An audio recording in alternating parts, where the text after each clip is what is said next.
Good morning everyone, कैसे हैं आप सब। आइए, हमने पिछला लेक्चर में जो हमारा लेक्चर फर्स्ट था, हमने उसमें introduction part of molecular basis of inheritance हमने देख लिया था, है ना। 6 नंबर का चैप्टर। उसमें हमने कुछ बेसिक चीज़ें हमने उसमें बताया था आपको। हमने उसमें थोड़ा सा डीएनए के बारे में बता दिया था, कुछ साइंटिस्ट के बारे में हमने बता दिया था। आज जो हम डिस्कस करने जा रहे हैं, किसके बारे में? वही डीएनए का कुछ पार्ट्स जो कि हमें और बताना था, जैसे साइलेंट फीचर ऑफ डीएनए, वो चीज़ आज हम डिस्कस करेंगे।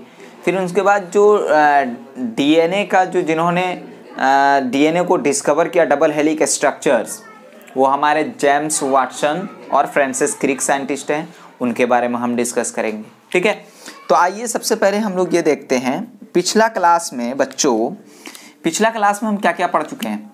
हम ये पढ़ चुके हैं कि सर ये एक डीएनए का हेलिक्स से अगर मैं बात करूँ, ये एक डबल स्ट्रैंडेड डीएनए है, तो इसमें क्या होता है, पेंटोज शुगर प्रेजेंट होता है। पेंटोज शुगर फॉस्फेट से जुड़ा होता है सर जी,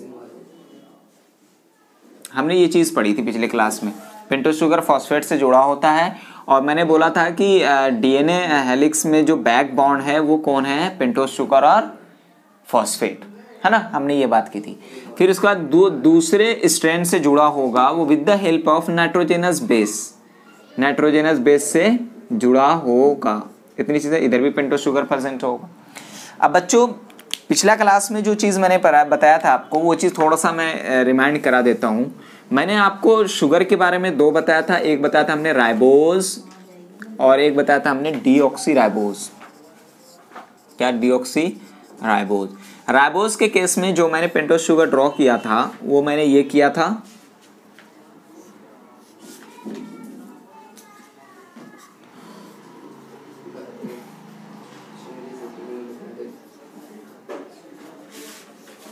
ये किया था हमने ड्रॉ CH2OH मैंने राइबोज का ये स्ट्रक्चर ड्रॉ किया था। और इसी में जो नाइट्रोजनस बेस जुड़ेगा वो OH के पास जुड़ेगा, और जो फॉस्फेट यानी फॉस्फोरिक एसिड जिसे हम फॉस्फेट बोल रहे हैं, वो कहाँ जुड़ेगा, ये कार्बन नंबर 5 पे। अगर मैं बताना चाहूँ तो ये कार्बन नंबर 1 है, ये 2 है, ये 3 है, ये 4 है, और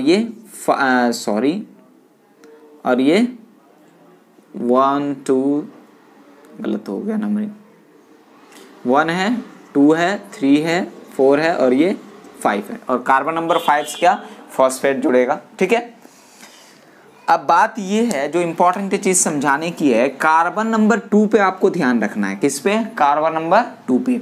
अगर मैं डीऑक्सी राइबोज का डायग्राम ड्रॉ करने की कोशिश करूं,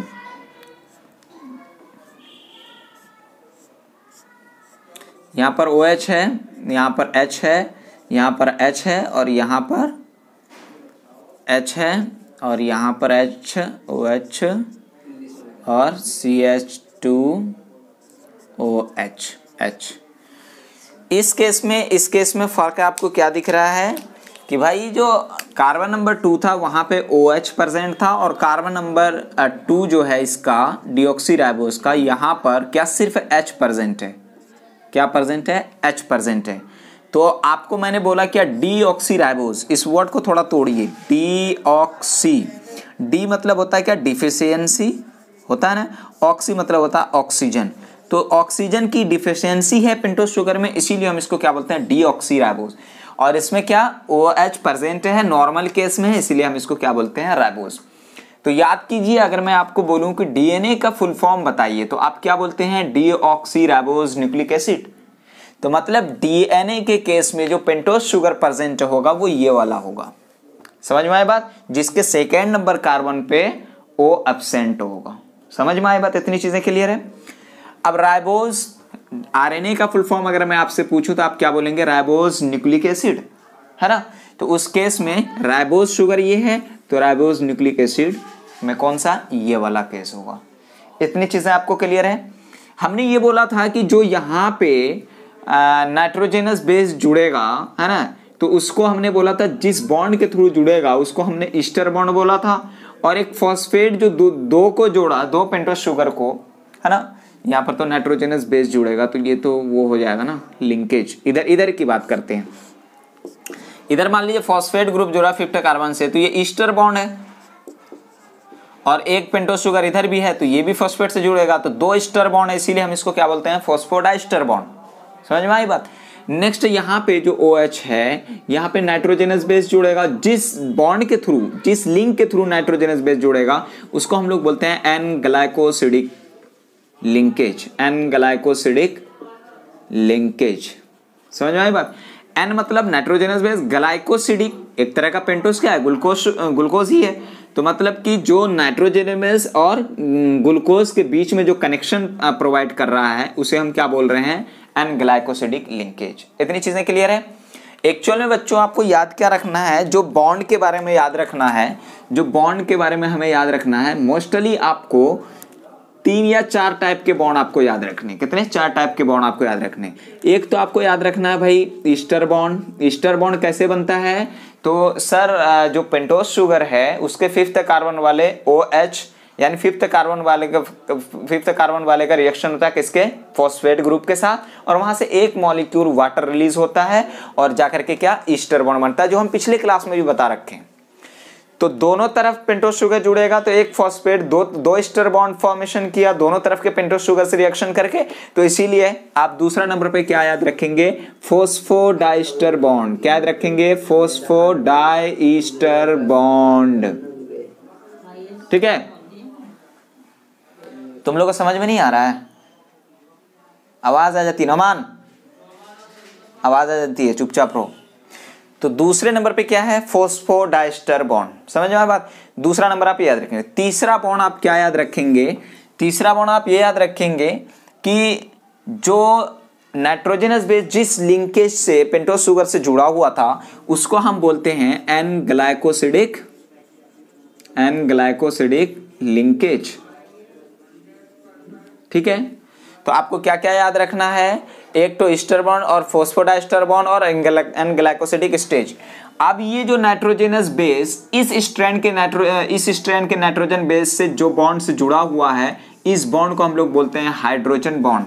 क्या बोलते हैं, हाइड्रोजन बॉन्ड। क्या बोलते हैं, हाइड्रोजन बॉन्ड। तो ये 4 के 4 आपको याद रखने हैं। नॉर्मली ईस्टर और फॉस्फोडाइस्टर समझ लो एक ही बॉन्ड है, एक तो ये याद रखने हैं। दूसरा एन ग्लाइकोसिडिक बॉन्ड जो कि नाइट्रोजनस बेस को पेंटोस शुगर से जोड़ रहा था, उसको एन ग्लाइकोसिडिक लिंकेज हम लोग बोलते हैं। फिर उसके बाद 4th नंबर पर H बॉन्ड, जो कि 2 नाइट्रोजनस बेस पेयर आपस में दोनों स्ट्रैंड को जो जोड़ के रखेगा। समझ में आई बात।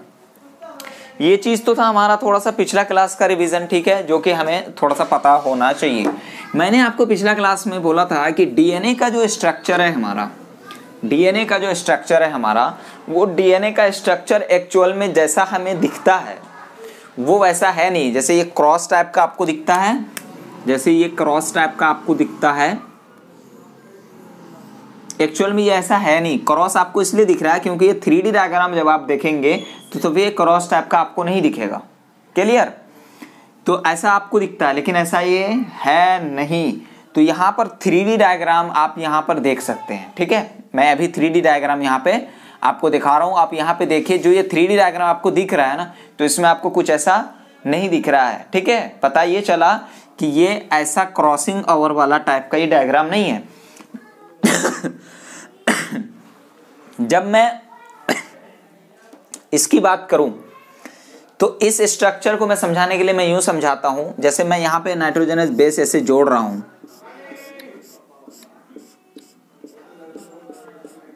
ठीक है, आपने सीढ़ी देखा है गांव देहात में, जब छत वत पर चढ़ने के लिए सीढ़ी लाते हैं, उस पर पायदान होता है, तो 2 डंडा होता है, एक लंबा सा और बीच में छोटा छोटा पायदान होता है। ठीक है, मतलब इस टाइप का आपने देखा होगा गांव देहात में सीढ़ी देखा है ना। एक्चुअल में ये स्ट्रक्चर ऐसा है। ठीक है, जब ये राइट हैंडेड फॉर्म में होता है, डबल हेलिक्स का साइलेंट फीचर ये राइट हैंडेड फॉर्म में होता है, इसीलिए हमें ऐसा दिखता है। समझ में आई बात। तो एक्चुअल में ये क्या है, ये नाइट्रोजनस बेस है और यही क्या है, बैक बॉन्ड है, जिसमें कि पेंटोस शुगर और फॉस्फेट होगा, और यही क्या है, स्ट्रैंड। समझ में आई बात। नेक्स्ट अगर मैं इसी के बारे में अब मैं आगे बताने वाला हूं, ये तो थोड़ा सा हमारा पिछला क्लास का रिवीजन। ठीक है, अब मैं आ जाता हूं 2 साइंटिस्ट, बहुत इंपॉर्टेंट साइंटिस्ट, बहुत इंपॉर्टेंट है, इतने इंपॉर्टेंट है कि मैं बता नहीं सकता। वो साइंटिस्ट हैं, एक क्या नाम है बोलिए जरा, James Watson and Francis Crick. James Watson scientist के बारे में एक बात बताऊं, वो आज भी जिंदा है। क्या है वो? आज भी जिंदा है जेम्स वाटसन। आप यहाँ पे विकिपीडिया देख लीजिए, वो आज भी जिंदा हैं। 92 एज को पहुंच गए हैं लेकिन आज भी जिंदा है न्यूयॉर्क में। ठीक है। जेम्स वाटसन और फ्रांसिस क्रिक दोनों साइंटिस्टों को, फ्रांसिस क्रिक मर गए हैं, जेम्स वाटसन और फ्रांसिस क्रिक को एक नोबेल प्राइज भी दिया गया था क्योंकि इन्होंने जो थ्योरी दिया था वो काफ़ी इंपॉर्टेंट था और काफ़ी एक्सेप्टेबल थ्योरी था। उसको पूरी दुनिया ने एक रिस्पेक्ट के साथ एक्सेप्ट किया है ना। उन्होंने डीएनए को क्या बोला? Double हेलिक structure. तो मैं अगर डीएनए की बात करूं तो इनको साइंटिस्ट थे, उनका नाम था, क्या था उनका नाम? बोलिए जरा। James Watson and Francis Crick. ठीक है, फ्रांसिस क्रिक। ये दोनों साइंटिस्ट मिलकर के क्या दिए हैं? डीएनए का डबल हेलिक्स स्ट्रक्चर। इन्होंने क्या बोला कि डीएनए क्या है? DNA double helix structure. ठीक है। और इन्होंने कुछ डीएनए के बारे में बताया। वो ये बताया इन्होंने कि डीएनए जो होता है वो बहुत सारे पॉलीन्यूक्लियोटाइड चेन का बना होता है। किसका? पॉलीन्यूक्लियोटाइड चेन का। जैसे मान लीजिए मैं यहाँ पे अगर पेंटोज शुगर ड्रॉ कर रहा हूँ, फिर मैंने यहाँ पे भी पेंटोज शुगर ड्रॉ किया हुआ है, फिर मैंने यहाँ पे भी पेंटोज शुगर ड्रॉ किया हुआ है। ठीक है। मैं यहाँ पे सारी चीज़ नहीं लिख रहा हूँ, मैं पेंटोज शुगर ही सिर्फ बता रहा हूँ, सारा लेबलिंग मैं नहीं कर रहा हूँ। ठीक है। इसके साथ नाइट्रोजनस बेस जुड़ा हुआ है, इसके साथ फॉस्फेट जुड़ा हुआ है। समझ में आई बात? इसके साथ भी फॉस्फेट जुड़ा हुआ है, नाइट्रोजनस बेस जुड़ा हुआ है। यहाँ भी मैं नाइट्रोजनस बेस ले लेता हूँ, यहाँ भी मैं नाइट्रोजनस बेस ले लेता हूँ। तो nitrogenous base, pentose sugar plus phosphate, ये तीनों मिलकर के क्या है? एक न्यूक्लियोटाइड है, एक न्यूक्लियोटाइड। अब एक स्ट्रैंड में बहुत सारे न्यूक्लियोटाइड होंगे, बहुत सारे न्यूक्लियोटाइड, इसीलिए उसको हम नाम देते हैं क्या? पॉलीन्यूक्लियोटाइड। उसको हम क्या नाम देते हैं? पॉली मतलब बहुत, न्यूक्लियोटाइड मतलब न्यूक्लियोटाइड, तो इसीलिए हम क्या बोलते हैं उसको? पॉलीन्यूक्लियोटाइड। डिफरेंस पता है ना पॉलीन्यूक्लियोटाइड और पॉलीन्यूक्लियोसाइड में? जी पता होना चाहिए। और नाइट्रोजनस बेस के बारे में बताया था मैंने कि आरएनए और डीएनए में फर्क क्या है। आरएनए के केस में यूरासिल पाया जाता है और डीएनए के केस में थामिन पाया जाता है। सारी चीज पिछले क्लास में बता रखे हैं, आपको याद हो जानी चाहिए। ठीक है। और इन्होंने ये बताया डीएनए के साइलेंट फीचर में कि इसका जो स्ट्रक्चर होता है, ये जो प्रेजेंट होता है, ये राइट हैंडेड फॉर्म में प्रेजेंट होता है। क्या? राइट हैंडेड मैनर में। समझ में आई बात? जैसे ऐसे ऐसे राइट हैंडेड मैनर में, लेफ्ट में राइट हैंडेड मैनर में। ठीक है। तो राइट हैंडेड मैनर में प्रेजेंट होता है ना डीएनए डबल हेलिक्स, ये चीज इन्होंने बताया। और इन्होंने एक चीज और बताया। क्या बताया? बोलिए जरा। कि जो डीएनए है वो जो प्रेजेंट होता है ना, डीएनए का डबल हेलिक्स स्ट्रक्चर जो है वो एंटी पैरेलल होता है एक दूसरे के। क्या होता है? Anti parallel to each other, anti parallel to each other. वो कैसे? इन्होंने ये बोला कि एक का मुंह तो एक का पैर। आप ट्रेन में सफर किए हो ना, ट्रेन में सफर करते वक्त जब एक ही सीट कंफर्म हो और दो भाई जा रहे हो तो क्या होता है? एक का सर होता है, एक का पैर होता है, एक का सर होता है, एक का पैर होता है ना। तो ये anti parallel to each other सोए हुए हैं, एंटी पैरेलल। तो एंटी पैरेलल उन्होंने क्या बोला? जैसे मान लीजिए एक डीएनए का स्ट्रैंड हमने ड्रॉ किया हुआ है ना, डीएनए का स्ट्रैंड। अगर मान लीजिए स्ट्रैंड का 5 डैश है तो इधर क्या होगा? 3 डैश। अब इसका 5 है तो यहां पर क्या करेंगे? 3 डैश और उसके बाद इसका 5 डैश। समझ में आया बात? एक्चुअल में अगर मैं इसको समझाने की कोशिश करूं तो वो ये मान लीजिए मैंने पेंटोज शुगर ड्रॉ किया हुआ है बहुत सारा,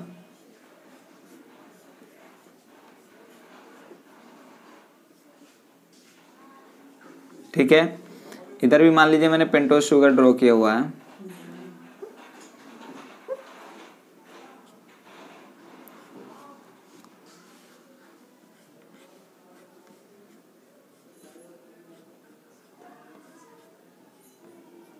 ठीक है।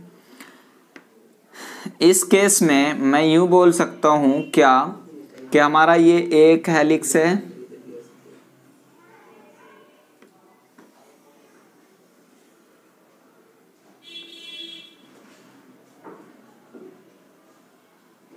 एक तो नीचे की तरफ जा रहा,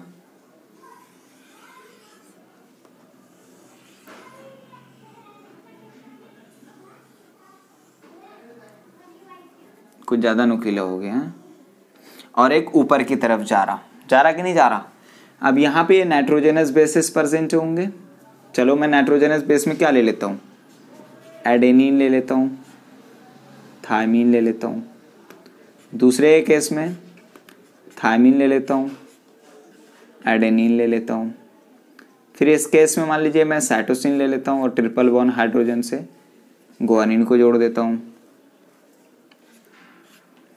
और इस केस में फिर मान लीजिए मैं साइटोसिन ले लेता हूँ और इसको ट्रिपल बॉन्ड से गुआनिन से जोड़ देता हूँ। फिर यहाँ पे मैंने एडेनिन मान लो ले लिया, क्योंकि डीएनए के केस में क्या होगा, एडेनिन थायमीन से जुड़ेगा। तो ये स्ट्रक्चर आपको दिख रहा है। पता ये चला कि अगर ये वाला पॉइंट 3 डैश है तो ये वाला 5 डैश, डैश बोलिए प्राइम बोलिए, प्राइम बोलिए ज़्यादा बेहतर रहेगा, 3 प्राइम और ये 5 प्राइम। और ये वाले के केस में ये वाला 5 प्राइम और ये वाला 3 प्राइम। समझ में आई बात? इतनी चीज़ें क्लियर है जी। तो बैक बॉन्ड हमारा क्या हो जाएगा, बैक बॉन्ड जो यहाँ पे फॉस्फेट ग्रुप प्रेजेंट था जो कि हर एक न्यूक्लियोटाइड को जोड़ रहा था, तो फॉस्फेट और पेंटोज शुगर दोनों मिला करके क्या कहलाता है, बैक बॉन्ड। समझ में? इतनी चीज़ें क्लियर है। ये सब चीज़ें हमें बताया किसने, James Watson and Francis Crick ने। कब बताया था, 1953 में। ये चीज़ भी नोट कर लें, कब बताया था, 1953 में। ठीक है। अब जो है इन्होंने ये बताया था, डबल हेलिक्स जो स्ट्रक्चर दिया था, जब ये स्ट्रक्चर उन्होंने बताया तो इस केस में एडेनिन थायमीन से जो जुड़ रहा था, तो इनका कॉन्सेप्ट भी यही था कि जितने अमाउंट थायमीन के होंगे उतने ही किसके होंगे, एडेनिन के होंगे। ठीक है। अगर 1000 थायमीन है तो 1000 एडेनिन। ठीक है। ये जो कॉन्सेप्ट उन्होंने दिया है, ये कॉन्सेप्ट प्रूफ करता है एक रूल को, उसको हम बोलते हैं चारगॉफ्स रूल। चारगॉफ्स रूल, एक साइंटिस्ट थे, उन्होंने ये बताया था, चारगॉफ्स रूल क्या है कि अमाउंट ऑफ प्यूरिन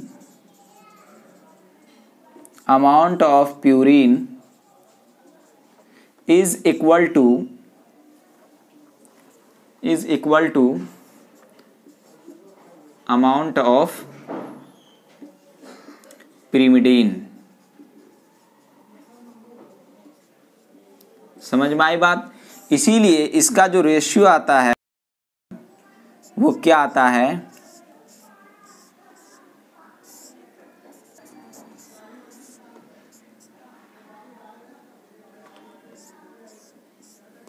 1, क्योंकि अमाउंट इसका क्या है, सेम है इस केस में। समझ में आई बात? तो ये हमें चारगॉफ्स रूल को भी, जो वाटसन और फ्रांसिस क्रिक का कॉन्सेप्ट था, उन्होंने इसको भी प्रूफ कर दिया। तो भाई जब ये वाटसन साहब जब ये चीज़ बता दिए हैं, क्वेश्चन ये अराइज होता है, तो ये कैसे आप बोल रहे हैं कि उसने प्रूफ किया उसको भी? तो फिर जो साइंटिस्ट आए थे चारगॉफ्स, उनको बोलने की क्या ज़रूरत थी? तो मैं ये बताना चाहता हूँ कि जो जेम्स वाटसन और फ्रांसिस क्रिक है, इनका जो ये कॉन्सेप्ट जो इन्होंने बताया था हमें, स्ट्रक्चर जो हमें दिया था डबल हेलिक्स वाला, इनसे पहले ही चारगॉफ्स रूल, यानी जिन जो साइंटिस्ट हमारे चारगॉफ्स थे वो हमें बता चुके थे कि pyrimidine is equal to purine. समझे ये कॉन्सेप्ट, जितना प्यूरिन प्रेजेंट होगा उतना pyrimidine।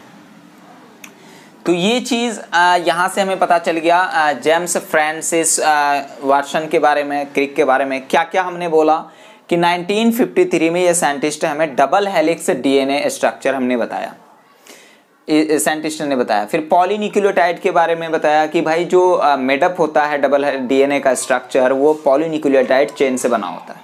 फिर उन्होंने बताया कि स्ट्रक्चर राइट हैंडेड मैनर में होता है। फिर उन्होंने बताया कि एंटी पैरेलल होता है एक दूसरे के। समझ में आई बात? फिर ये बताया कि जितने थायमीन, एडेनिन, ये सब के सब क्या होंगे, इक्वल अमाउंट में प्रेजेंट होते हैं, जो कि हमारे चारगॉफ्स रूल साहब भी यही कह रहे हैं। ठीक है।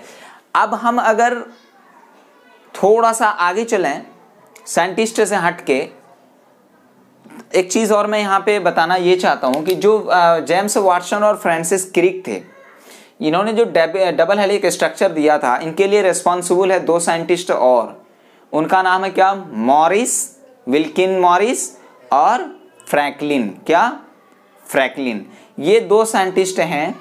ये दोनों साइंटिस्ट का जो प्रोडक्शन था, इन्होंने जो दिया था वो था हमारा एक्स रे डिफ्रैक्शन। तो based on the X ray diffraction which is produced by Morris and Franklin, ये दोनों साइंटिस्ट, ठीक है। तो ये चीज़ तो हम थोड़ा सा डीएनए के बारे में हम पढ़ चुके हैं। अब एक चीज़ अगर मैं बताऊं, डीएनए का जो स्ट्रक्चर है जो हमें बताया गया है, एक्चुअल साइंटिस्ट ने बताया हमें, James Watson and Francis Crick. अब वो चीज़ हम डिस्कस करने जा रहे हैं, डिस्टेंस डीएनए के पास क्या क्या होते हैं। आइए हम एक स्ट्रक्चर ड्रॉ करते हैं।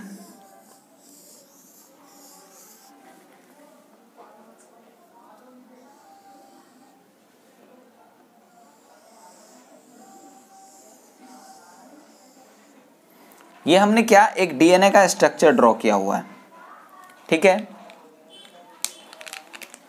डीएनए का स्ट्रक्चर हमने ड्रॉ किया है, इसके अंदर क्या प्रेजेंट होगा, क्या होगा इसके अंदर, ये बेस पेयर्स, ये लीजिए,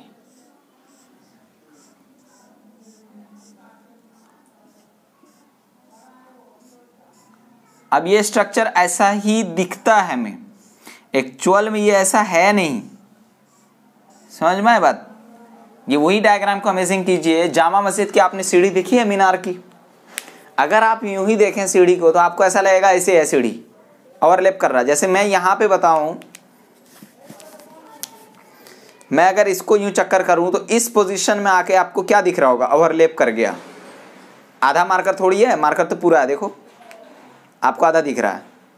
तो ये ऐसे जो सर्कुलर फॉर्म में हुआ, राइट हैंडेड फॉर्म में, तो आपको ऐसा लगा कि यहाँ पर क्रिस क्रॉस वाला कॉन्सेप्ट आ गया, लेकिन ऐसा नहीं है। समझ में आई बात, कैसा है वो चीज़, आइए हम लोग देखते हैं। वो ऐसा है कि जब हम, वही चीज़ें जब हम स्पाइरल एक सीढ़ी को हम देखते हैं, तो जब हम उस सीढ़ी पे होते हैं तो हमें ऐसा लग रहा है कि भाई सीढ़ी का जो जितना लेंथ विड्थ वगैरह है वो उतना ही है, बाहर से देखने में हमें लग रहा है कि कम है, ऐसा नहीं है, ठीक है। तो ये स्ट्रक्चर आप यूँ समझेंगे कि हर जगह क्या है, इक्वल है। यहाँ पर ऐसा नहीं है क्रॉस किया, यहाँ पर भी ऐसा ही है, बस सर्कुलर होने की वजह से आपको ऐसा दिख रहा है। समझ में आई बात।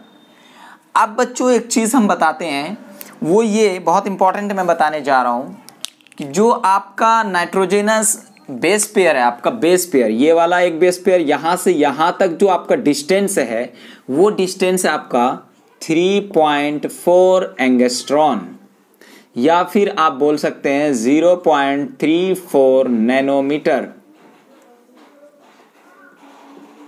या फिर आप बोल सकते हैं नैनो को लिख करके 0.34, गलत हो गया, 0.34 इंटू 10⁻⁻9 मीटर बोल सकते हैं, कोई दिक्कत।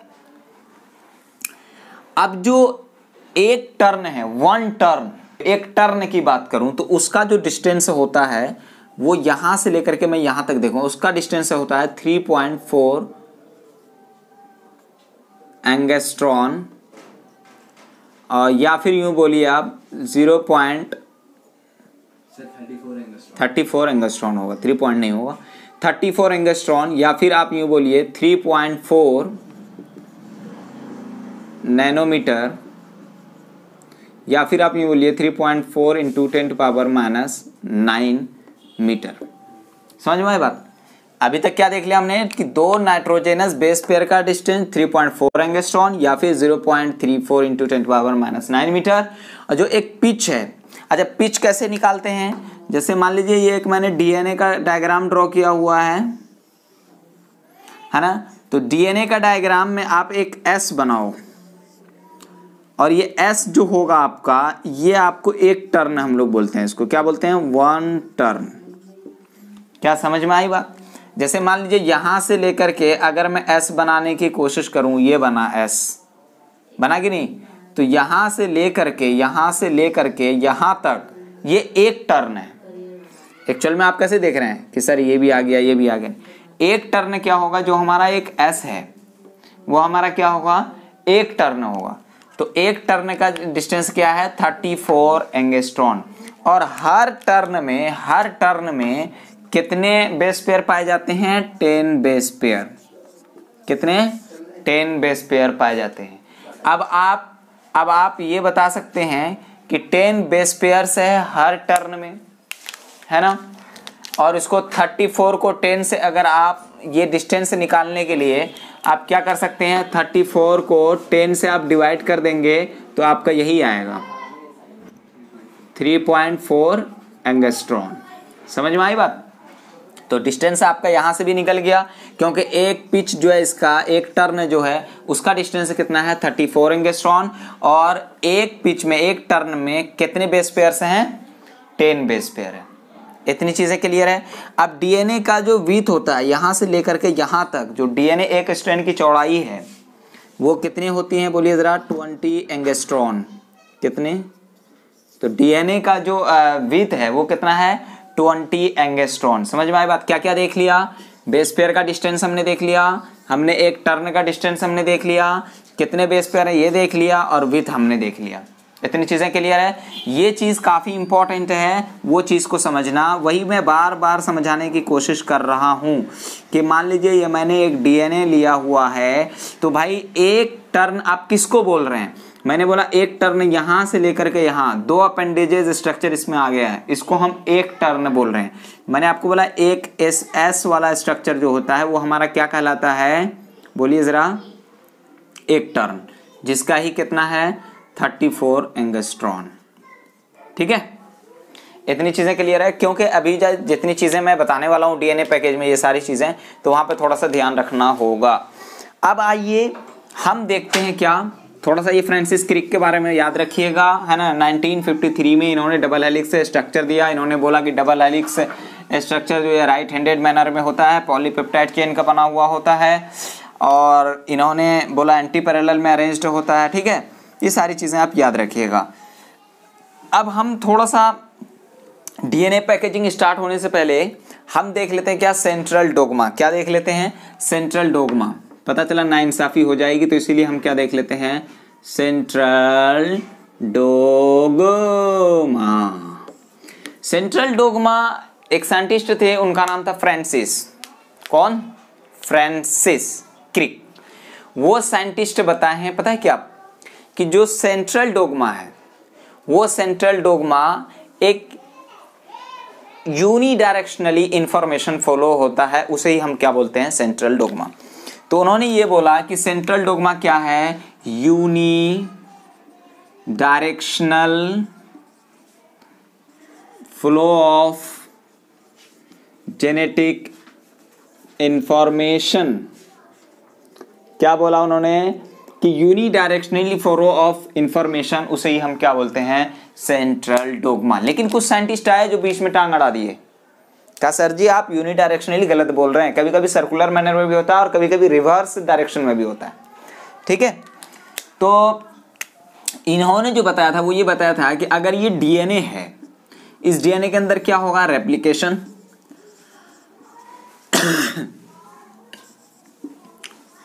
क्या होगा, रेप्लिकेशन।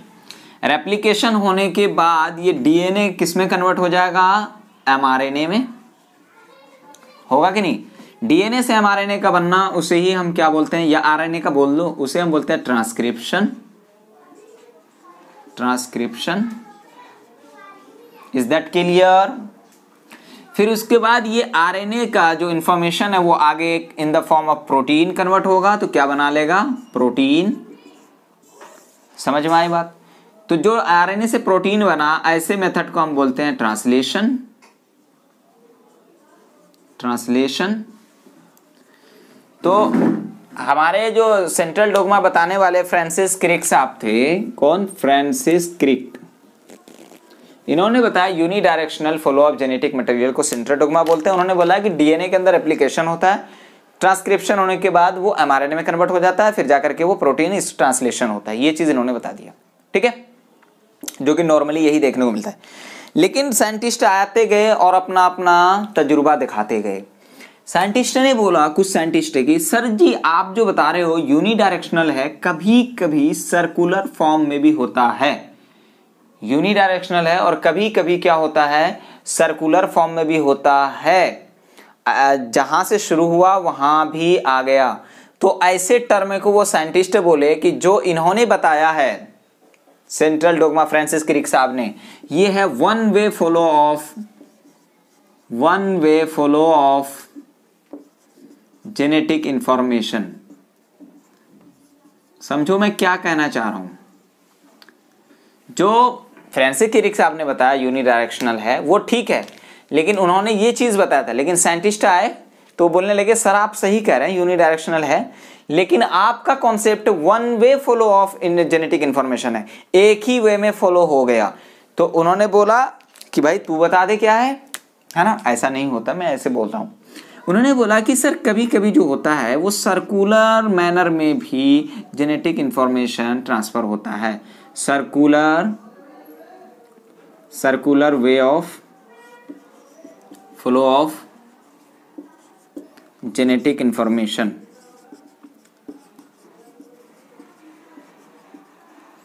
उन्होंने क्या बोला कि जो सर डीएनए है, इस डीएनए से बनता है आरएनए, और आरएनए से बनता है क्या, प्रोटीन। प्रोटीन से फिर बनता है क्या, आरएनए, और आरएनए से फिर बनता है क्या, डीएनए। समझ में आई बात। इन्होंने क्या बोला कि सर्कुलर वे ऑफ फोलोजेनेटिक मटेरियल में क्या होता है कि डीएनए से बना आरएनए, आरएनए से प्रोटीन, फिर प्रोटीन से आरएनए, फिर डीएनए। तो क्या सर्कुलर फॉर्म में हो गया ना। तो इसीलिए इन्होंने बोला कि sir flow of genetic material sometimes circular से भी कुछ ऑर्गेनिज्म में हमें देखने को मिलता है। फिर एक साइंटिस्ट कुछ दिन बाद आ गए, वो भी अपना तजुर्बा दिखाने लगे। उन्होंने बोला कि ये दोनों तो अपनी जगह ठीक है, लेकिन मैं जो एक्सपेरिमेंट किया हूं उसमें मुझे रिवर्स जेनेटिक इंफॉर्मेशन ट्रांसफॉर्मेशन दिखा है, रिवर्स। उन्होंने क्या बोला कि जो इसको मिटा दूं, हाँ थोड़ा मिटा रहा हूं मैं इसको, आप पीछे जाकर नोट डाउन कर लीजिए, ठीक है। तो उन्होंने ये बोला कि भाई reverse flow of genetic information. उन्होंने ये बोला कि जैसे मान लीजिए डीएनए से क्या बनना था, आरएनए, है ना। आरएनए में क्या हो जाता है, रिवर्स ट्रांसक्रिप्शन। क्या हो जाता है, रिवर्स ट्रांसक्रिप्शन। रिवर्स ट्रांसक्रिप्शन होगा तो जाहिर सी बात है आरएनए से क्या बनेगा, डीएनए। अब फिर जाकर के डीएनए से क्या, आरएनए बना। अब आरएनए से फिर जाके क्या बना, प्रोटीन। समझ में। तो इस केस में आपको क्या देखने को मिल गया कि डीएनए से आरएनए बनना था, लेकिन आरएनए में हुआ क्या, रिवर्स ट्रांसक्रिप्शन, और वो बना लिया डीएनए, फिर बना आरएनए, फिर जाके प्रोटीन। इतनी चीजें समझ में आई। ये चीज इन्होंने बताया। इसका जो एग्जाम्पल है वो इंपॉर्टेंट है, RSV, Ross sarcoma virus. Very very important है। ये साइंटिस्ट ऐसे नहीं बोले, प्रूफ के साथ बोल रहे हैं। किसके बारे में, रॉस सार्कोमा वायरस, ठीक है। और एक एग्जाम्पल इन्होंने बोला, वो क्या है, HIV यानी रेट्रोवायरस, ठीक है। कोरोना वायरस भी होगा सर, पता नहीं, ठीक है। तो reverse flow of genetic information पता चला क्या है। तो ये तो था हमारा सेंट्रल डोग्मा। अब बच्चों very very important topic, our next topic is DNA packaging, very very important. अब मैं इसको अगर मिटाऊं तो मिटा दूं, आपका क्या चलेगा, मेरा ही चलेगा, मेरे हाथ, मैं ही मिटा सकता हूं, आप थोड़ी मिटा दोगे आप। तो आइए अब हम जा रहे हैं मिटाने को। मिटा दिया मैंने, ये लीजिए, काम खत्म। अब मुझे पढ़ाना है DNA packaging. What is DNA packaging, arrangement of DNA in a short structure. एक छोटा सा, इन स्मॉल स्ट्रक्चर, एक छोटा सा स्ट्रक्चर में डीएनए का arrangement. How such a long structure of DNA are packed in a short structure in a small structure.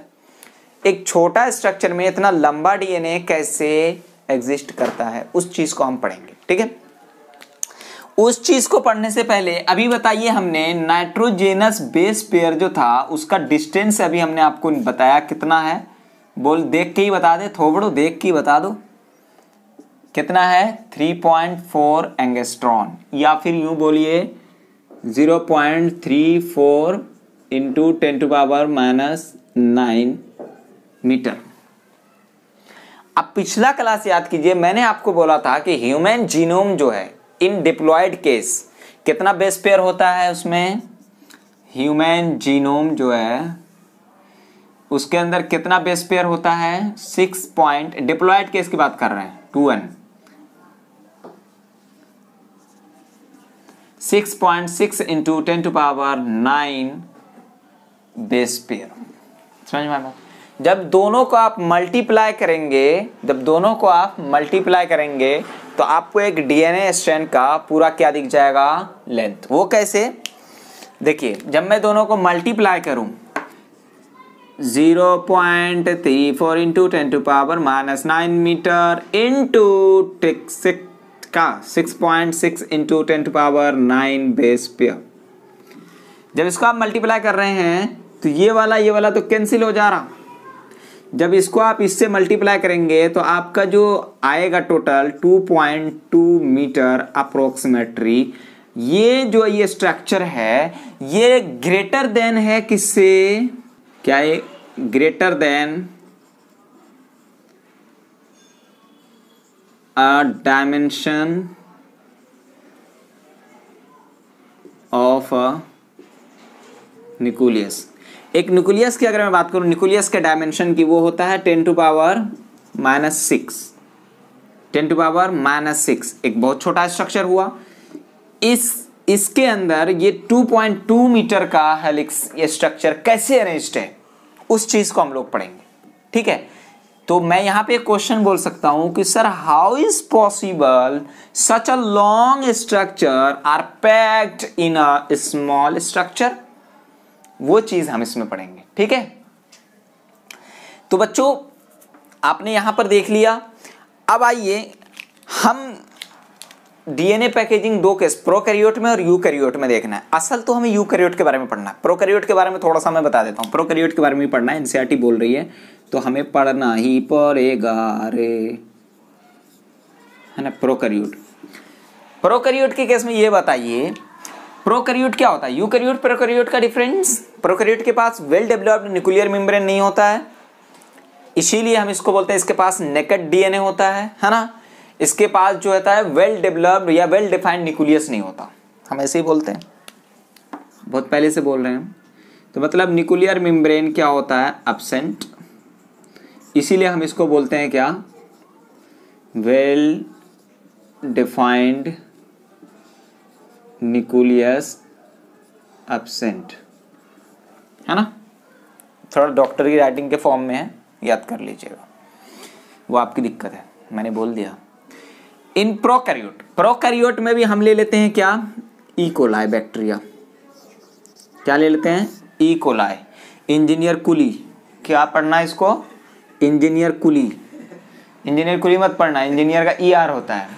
तो इस्टीचिया कुलाई का, अच्छा एक चीज बताओ पहले मुझे, हमारा डीएनए, तुम्हारा डीएनए, कुत्ता का डीएनए, बिल्ली का डीएनए, चूहा का डीएनए, छुछुंदर का डीएनए, हनी बी का डीएनए, सबका डीएनए, किसी का भी डीएनए हमेशा क्या होता है, नेगेटिवली चार्ज। क्या होता है, नेगेटिवली चार्ज। किसी का भी डीएनए हो, चाहे वो मोदी का हो, चाहे वो अमित शाह का हो, चाहे हमरा हो, चाहे किसी का भी हो, वो कैसा है, उसका डीएनए नेगेटिवली चार्ज। चाहे बराक ओबामा का हो, चाहे जो बाइडेन का हो, है ना, चाहे एक गरीब का हो, झोपड़ी में रहने वाले का, सबका डीएनए कैसा, नेगेटिवली चार्ज्ड। क्लियर है। नेगेटिवली चार्ज डीएनए को एग्जिस्ट करने के लिए वो उसको बाइंड करना पड़ता है पॉजिटिवली स्ट्रक्चर से, जिसके पास पॉजिटिवली चार्ज हो। ऐसा स्ट्रक्चर है जिसके पास पॉजिटिवली चार्ज हो। फील करो, बहुत मजा आएगा, नहीं तो नहीं आएगा, फील करो। वो कैसे, अब मैं ये ई कोलाई की डीएनए की बात कर रहा हूं, क्या ई कोलाई की डीएनए की। अभी मैंने कसम खा के बोला है क्या होगा, नेगेटिवली चार्ज्ड। तो इसको कोई स्ट्रक्चर चाहिए जिसके साथ ये बाइंड करे, जिसके साथ ये अटैच्ड रहे। तो इसके पास जो होता है ऐसा कोई प्रॉपर स्ट्रक्चर नहीं होता, इसके पास कुछ प्रोटीन होते हैं जिसको हम लोग न्यूक्लियोइड एसोसिएटेड प्रोटीन बोलते हैं, वो उसके साथ बाइंड करता है, उसके साथ हेल्ड करता है। तो इसका जो नेगेटिवली चार्ज डीएनए है held with some protein. Some protein इसे बोल रहा हूं क्योंकि आपकी एनसीईआरटी बोल रही है। सम प्रोटीन में मैं जो बोल रहा हूं वो NAP यानी न्यूक्लियोइड एसोसिएटेड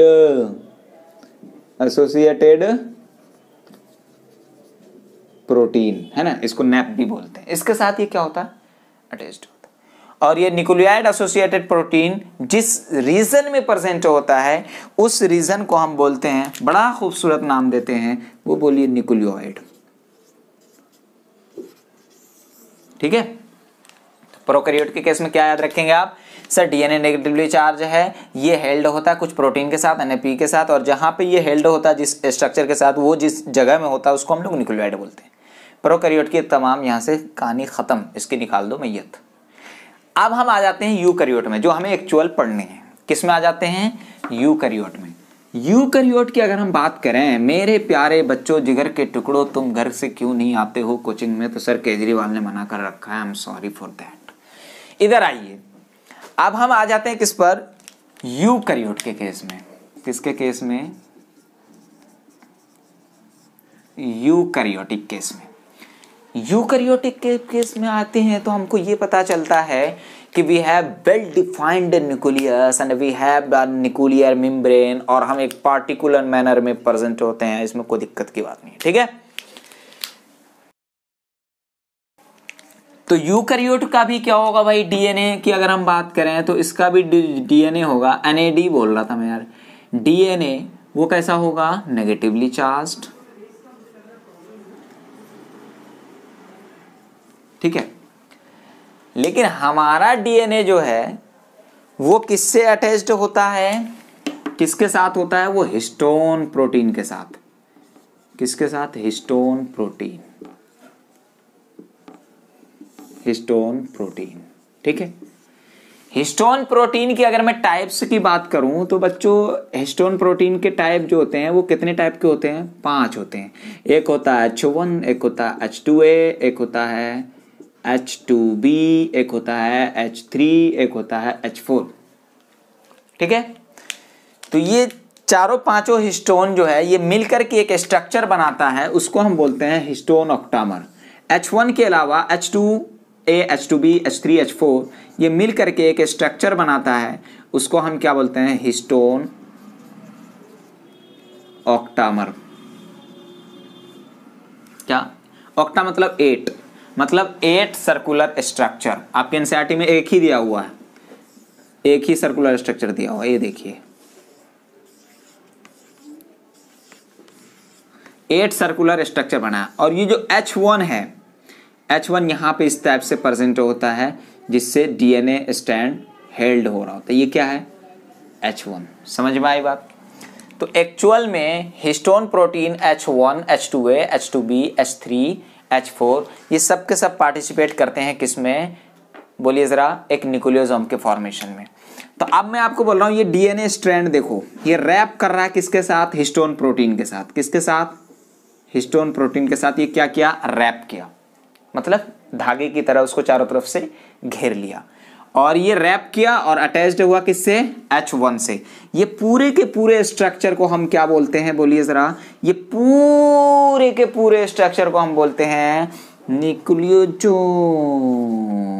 क्या बोलते हैं, न्यूक्लियोसोम। अब तक समझ में नहीं आ रहा था ना न्यूक्लियोसोम क्या है, तो यहाँ के लिए वेट कर रहे थे, तो देर से आया दुरुस्त आया। तो न्यूक्लियोसोम क्या है कि भाई जो हमारा डीएनए है वो डीएनए जिस स्ट्रक्चर से रैप्ड होता है, यानी हिस्टोन ऑक्टामर से, वो कंप्लीट स्ट्रक्चर को हम क्या बोलते हैं, न्यूक्लियोसोम। समझ में आई बात। अब आइए इधर आते हैं। ये न्यूक्लियोसोम जो है, न्यूक्लियोसोम ये न्यूक्लियोसोम की रिपीटिंग यूनिट जो होती है, रिपीटिंग यूनिट, बार बार रिपीटिंग यूनिट जो होती है ये न्यूक्लियोसोम की, उसी वही फॉर्मेशन करता है किसका, क्रोमेटिन का। किसका, क्रोमेटिन का। हाँ सर अब समझ में आ रहा, अब लग रहा आप बाहर आ रहे हैं, अभी तक तो पता नहीं कहाँ घूम रहे थे, अब हाँ बाहर आ रहे हैं। अब आइए, तो मैं आप बोल सकता हूं कि जो न्यूक्लियोसोम है इसी के रिपीटिंग यूनिट को, इसी के रिपीटिंग यूनिट को हम लोग क्या बोलते हैं कि ये फॉर्मेशन करता है किस चीज का, क्रोमेटिन का। किसका फॉर्मेशन करता है, क्रोमेटिन फाइबर का। समझ में आई बात। अब उसको मैं समझाने की कोशिश करूं, मैंने इतना बड़ा स्ट्रक्चर को मैं यहां पे इतना बड़ा स्ट्रक्चर बना रहा हूं, ये देखो, बस आपको ये क्या दिख रहा है, न्यूक्लियोसोम। अब इतना बड़ा स्ट्रक्चर को मैंने इतना यहां पे अरेंज कर रहा हूं। मैंने लिया एक स्ट्रिंग, मैंने स्ट्रिंग लिया, ठीक है। स्ट्रिंग पर मैंने बीड लाइक स्ट्रक्चर, जो कि एनसीईआरटी आपकी बोल रही है, मैंने यहां पे ड्रॉ किया। क्या, beads on the string, Beed like structure मैंने ड्रॉ किया, कर दिया। बच्चों ये बीड्स नहीं है, ये न्यूक्लियोसोम है। क्या है ये, यही न्यूक्लियोसोम, यही स्ट्रक्चर है ये। समझ में आई बात। ये न्यूक्लियोसोम आपको स्ट्रिंग पर दिख कैसा रहा है, कैसा दिख रहा है बोलिए जरा, बीट्स ऑन स्ट्रिंग, ऐसा दिख रहा है सर हमें, ठीक है। जब आप बहुत जूम करके देखेंगे तब आपको ऐसा दिखेगा। समझ में आई बात। अब ये जो स्ट्रक्चर है जो कि रिपीटिंग यूनिट से बना हुआ है, एक स्ट्रिंग पर एक न्यूक्लियोसोम, 2 3 4 5 6 7 8, ये भी सब क्या न्यूक्लियोसोम है। इसे हम बोलते हैं क्या, क्रोमेटिन। क्या बोलते हैं, क्रोमेटिन। समझ में आई बात, आई बात, समझ में आई बात। तो ये हमें कैसा दिखेगा, ये जो हमें दिख रहा है ये हमें बीट्स, जस्ट लाइक कैसा दिखेगा, बीट्स ऑन स्ट्रिंग। समझ लो, यही क्या है हमारा क्रोमेटिन। एक चीज मैं आपको और बता दूं कि यूकैरियोट के केस में जो पैकेजिंग है वो क्या होता है, मोर कम्प्लेक्स होता है एज कंपेयर प्रोकैरियोट। तो मैं यहां पे बोल सकता हूं यूकैरियोट के बारे में कि packaging is more complex in eukaryote, ठीक है। फिर उसके बाद मैंने इसमें देखा जो डीएनए नेगेटिवली चार्ज्ड है, जो डीएनए नेगेटिवली चार्ज्ड है, ये तो जाहिर सी बात है कम्प्लेक्स फॉर्म में।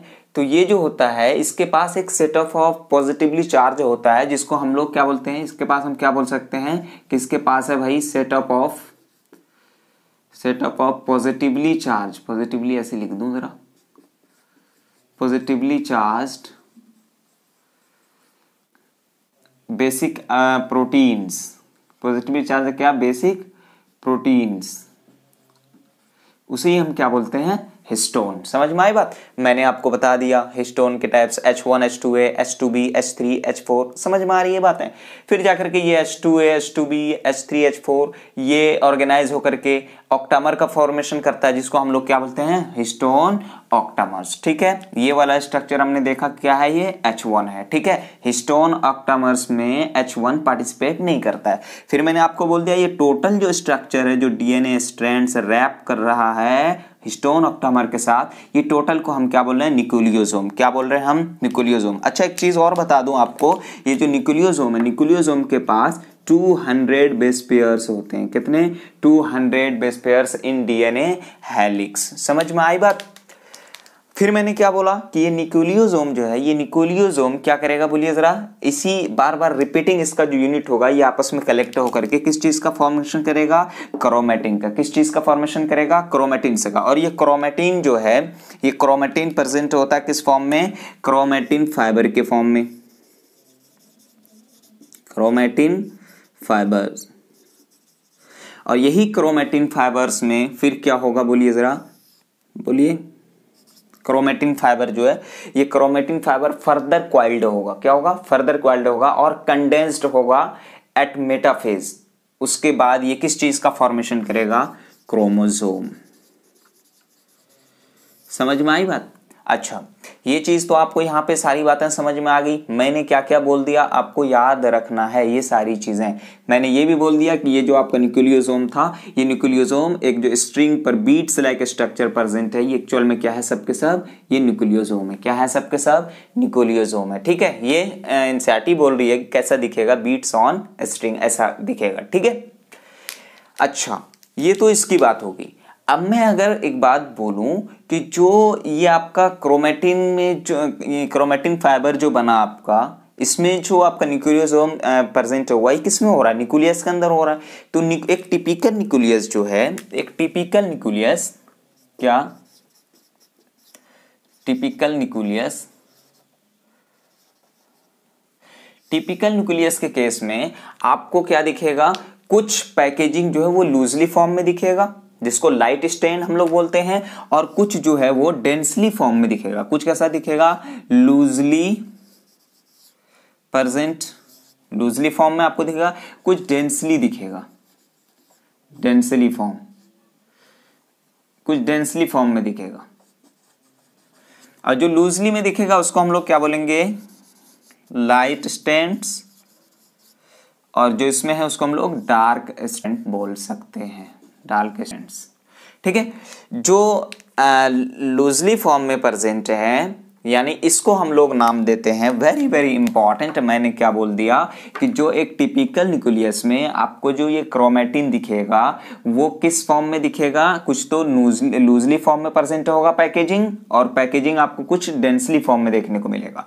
तो जिसको जो लूजली है उसको लाइट स्ट्रैंड बोलते हैं, जिसको डार्कली उसको हम लोग क्या बोल रहे हैं, डेंसली फॉर्म में। इसको ऐसे समझिए कि जो पैकेजिंग जो थोड़ा लाइटली है, थोड़ा हटट के है, तो वो आपको थोड़ा सा लाइट इसलिए दिखेगा। जैसे मैं एग्जांपल देता हूँ कि मेरे क्लास में मान लीजिए 10 बच्चे की कैपेसिटी है, तो मैंने उसमें 5 ही बैठाया हुआ है, तो आपको ऐसा लगेगा कि क्लास थोड़ा लाइटली दिख रहा है ना, भरा भरा नहीं दिख रहा है। ठीक है, तो उसको हम लोग बोल देंगे क्या, यूक्रोमेटिन। उसको हम लोग क्या बोल देंगे, वेरी वेरी इंपॉर्टेंट, यूक्रोमेटिन। समझ में आई बात।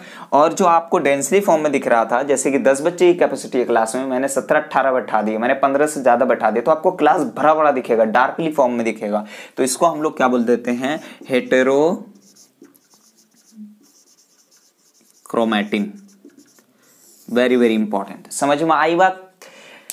अब एक चीज मैं आपको बता दूं कि जो लूजली फॉर्म में था, याद कीजिए, अगर कोई फॉर्म लूजली फॉर्म में प्रेजेंट है, कोई पैकेजिंग लूजली है, लूजली कॉइल्ड है, तो जाहिर सी बात है जब इसमें ट्रांसक्रिप्शन होगा, जब ये mRNA में कन्वर्ट होगा, तो जाहिर सी बात है जल्दी हो जाएगा। जल्दी मान लीजिए भूकंप आ गया तो जल्दी भाग जाएगा सब बच्चा, कोई दिक्कत की बात नहीं है। तो आराम से ये क्या हो जाएगा, सेपरेट हो जाएगा। ठीक है, तो इसीलिए हम इसको बोल देते हैं क्या, क्या बोल देते हैं, बोलिए जरा, कि ट्रांसक्रिप्शनली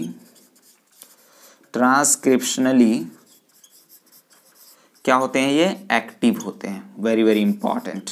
समझ में आई बात। यूक्रोमेटिन ट्रांसक्रिप्शनली एक्टिव होते हैं, और यूक्रोमेटिन कैसा, लाइट स्ट्रेन हमें देखने को मिलता है, और ये लूजली अरेंज्ड होते हैं, लूजली पैक्ड होते हैं।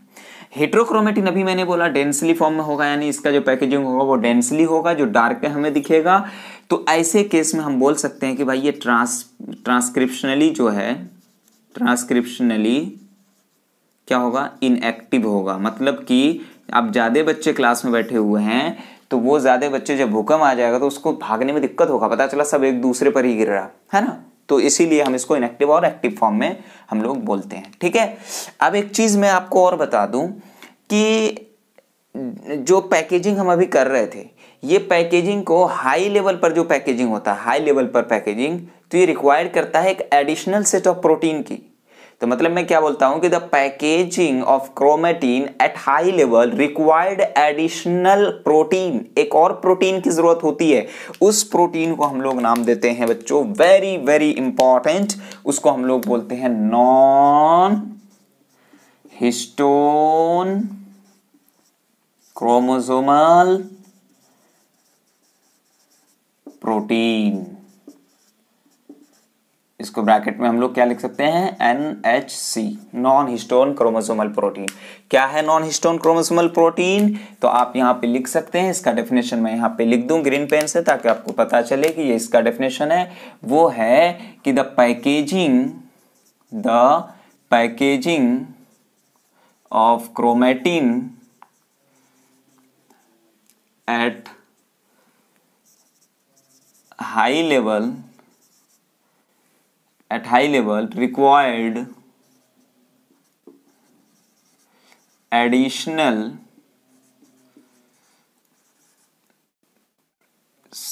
protein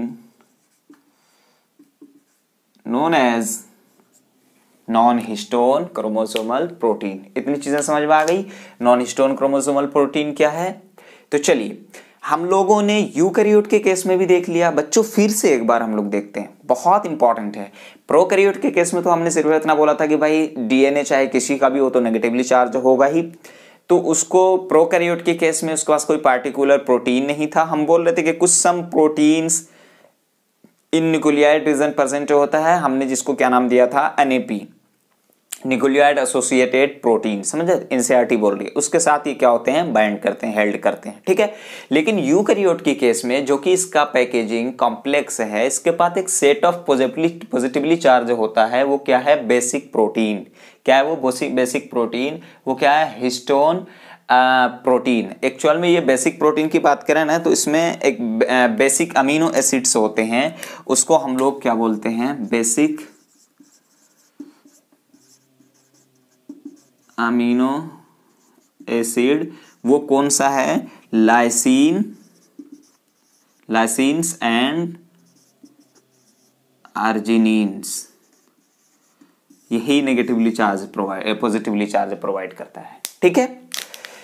तो ये सारी चीजें आपको समझ में आ गई। हमने न्यूक्लियोसोम का भी फॉर्मेशन कर लिया। इंपॉर्टेंट ये है कि न्यूक्लियोसोम में हिस्टोन ऑक्टामर के साथ डीएनए स्ट्रैंड रैप्ड होता है, तब जाकर के एक न्यूक्लियोसोम का फॉर्मेशन होता है। और ये न्यूक्लियोसोम जिसके पास 200 बेस पेयर्स होते हैं, यही रिपीट होता है बार बार एक स्ट्रिंग पर, और क्या फॉर्मेशन करता है, बोलिए जरा, क्रोमेटिन का। समझ में आए बात। और ये क्रोमेटिन किस फॉर्म में चला जाता है, क्रोमेटिन फाइबर्स, और क्रोमेटिन फाइबर्स फर्दर क्वाइल्ड होता है और कंडेंस्ड होता है एट मेटाफेज, और जाकर के वो क्रोमोसोम का फॉर्मेशन करता है। समझ में आई बात। ये स्ट्रक्चर आप यहाँ पे ध्यान में रखेंगे। फिर हमने क्या बोल दिया कि एक टिपिकल न्यूक्लियस, उसमें आपको जो पैकेजिंग दिखेगा क्रोमेटिन का, या तो वो लूजली फॉर्म में दिखेगा या फिर वो डेंसली फॉर्म में दिखेगा। लूजली फॉर्म में दिखेगा तो जाहिर सी बात है लाइट स्ट्रेन हमें दिखेगा, और अगर डेंसली फॉर्म में दिखा तो डार्क स्ट्रेन हमें दिखेगा, ठीक है। अगर लाइट स्ट्रेन हमें दिख गया तो उसको हम लोग यूक्रोमेटिन बोल रहे हैं, जो लूजली फॉर्म में प्रेजेंट है पैकेजिंग, ठीक है। उसको हम लोग क्या बोल रहे हैं कि ट्रांसक्रिप्शनली एक्टिव होगा। मैंने एग्जांपल भी आपको दिया हुआ है। फिर उसके बाद इस फॉर्म में होगा तो उसको हम लोग हेट्रोक्रोमेटिन बोल रहे हैं, ट्रांसक्रिप्शनली इनएक्टिव होगा। फिर हमने बोला कि भाई डीएनए पैकेजिंग जो होता है हाई लेवल पर, उस केस में एक एडिशनल प्रोटीन की रिक्वायरमेंट होती है which is known as non histone chromosomal protein. अब नॉन हिस्टोन क्रोमोसोमल प्रोटीन क्या है कि the packaging of chromatin at high level required additional protein known as non histone chromosomal protein. तो ठीक है बच्चों, तो हमने डीएनए पैकेजिंग प्रोकैरियोट में भी देख लिया और यूकैरियोट में भी देख लिया। अब हम नेक्स्ट टॉपिक स्टार्ट करने जा रहे हैं, वो है the search genetic material, search of genetic material. Genetic material को सर्च करने में फ्रेडरिक ग्रिफिथ साइंटिस्ट का इसमें रोल है, और इनका जो वो चूहा वाला कॉन्सेप्ट था अभी हम बताएंगे। उसके बाद फिर 3 साइंटिस्ट और आए थे जिन्होंने और जेनेटिक मटेरियल खोज किया था। वो कौन है बोलिए जरा, वो हैं एवरी, मैकलॉड और मैकर्टी। उसके बाद फिर 2 साइंटिस्ट आए थे, कौन बोलिए जरा, हर्शे और चेज। इन्होंने ये प्रूव कर दिया था कि डीएनए ही जेनेटिक मटेरियल है। अब वो एक्सपेरिमेंट हम पढ़ने जा रहे हैं, ठीक है। तो चलिए मैं इसको थोड़ा रफ कर दूं, ठीक है, मैं इसको रफ करता हूं। तो आइए अब हम देखते हैं एक्सपेरिमेंट, है ना। क्या देख रहे हैं हम, एक्चुअल में क्या पढ़ रहे हैं, the search of genetic material, genetic material का खोज, ठीक है। तो इनके लिए मैंने अभी आपको बोला कि इनके लिए रिस्पॉन्सिबल हैं एक ग्रिफिथ साइंटिस्ट और 3 ये दोस्त, एवरी और मैकलॉड और मैकर्टी और अल्फ्रेड हर्शन, मार्था चेज, ठीक है। अब आइए हम सबसे पहले एक एक करके सबको एक्सप्लेन करेंगे। ये बहुत इंपॉर्टेंट है। अगर आपने मॉलिक्यूलर बेसिस ऑफ इनहेरिटेंस में ये चीज नहीं समझी तो आप फिर कभी नहीं समझ पाएंगे। काफी इंपॉर्टेंट है, बहुत कंसेस होना है आपको। आइए मेरे साथ आइए, लगिए। मैंने बोला फ्रेडरिक ग्रिफिथ साइंटिस्ट, इन्होंने इन 1928 में एक्सपेरिमेंट किया। क्या किया? Gave transforming principle. इन्होंने एक हमें प्रिंसिपल दिया था, उसको हम लोगों ने नाम दिया था ट्रांसफॉर्मिंग प्रिंसिपल, क्योंकि जब इन्होंने लास्ट में एक्सपेरिमेंट किया था तो उन्होंने देखा था कि कुछ प्रिंसिपल्स हैं जो कि ट्रांसफर हो रहे हैं, इसीलिए इन्होंने क्या नाम दिया? Transforming principal. ठीक है, अब आइए हम लोग देखते हैं ट्रांसफॉर्मिंग प्रिंसिपल में हम क्या देखेंगे कि बैक्टीरिया को उन्होंने लिया था, वो भी बैक्टीरिया कौन सा? Streptococcus pneumonia. कौन सा बैक्टीरिया लिया था? Streptococcus pneumonia. फिर से देखिए, ग्रिफिथ साइंटिस्ट ने टर्म दिया था कौन सा? Transforming principle.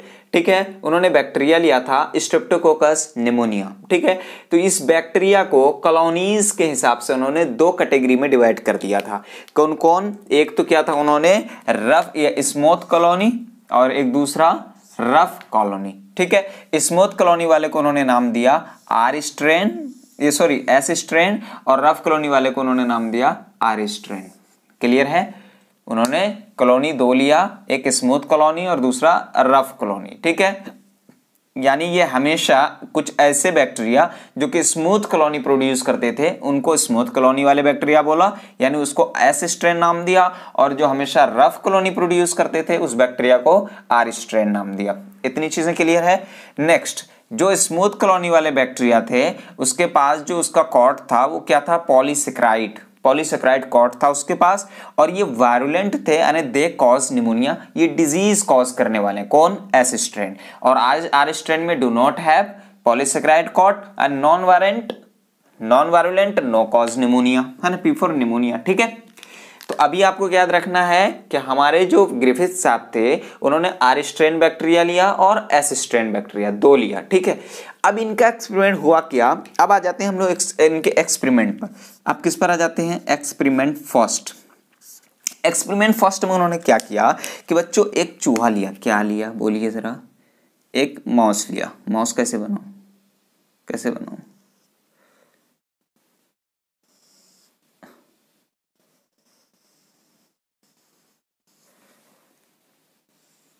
यार जैसे भी बने, ऐसे थोड़ी होता है मुंह। चलिए यार, ये हमने माउस लिया एक। ठीक है, सर चिड़िया बन गया है। तो दुम देख रहे हो बड़ा सा है, तो चिड़िया नहीं बना ना, माउस बना। ठीक है, फिर उसके बाद इन्होंने दूसरा चूहा बना दूं।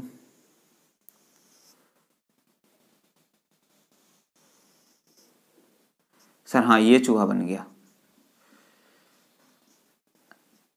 चूहा देखने आए हो क्या? अरे नहीं, अब तो मछली बन गया। ठीक है, अब देखिए। ठीक है, अब उन्होंने एक्सपेरिमेंट में क्या किया कि बच्चों उन्होंने क्या किया कि इस जिंदा चूहा में, ये चूहा कैसा है भाई? लिव्ड है। मैं यहाँ पे लिख दूं, है ना, लाइव। ये भी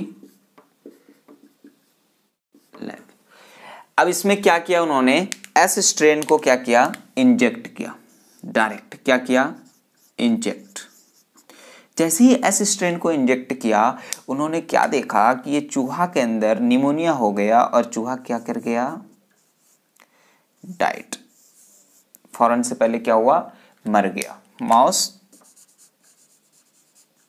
डाइट। ठीक है, फिर दूसरे चूहा में उन्होंने क्या डाला?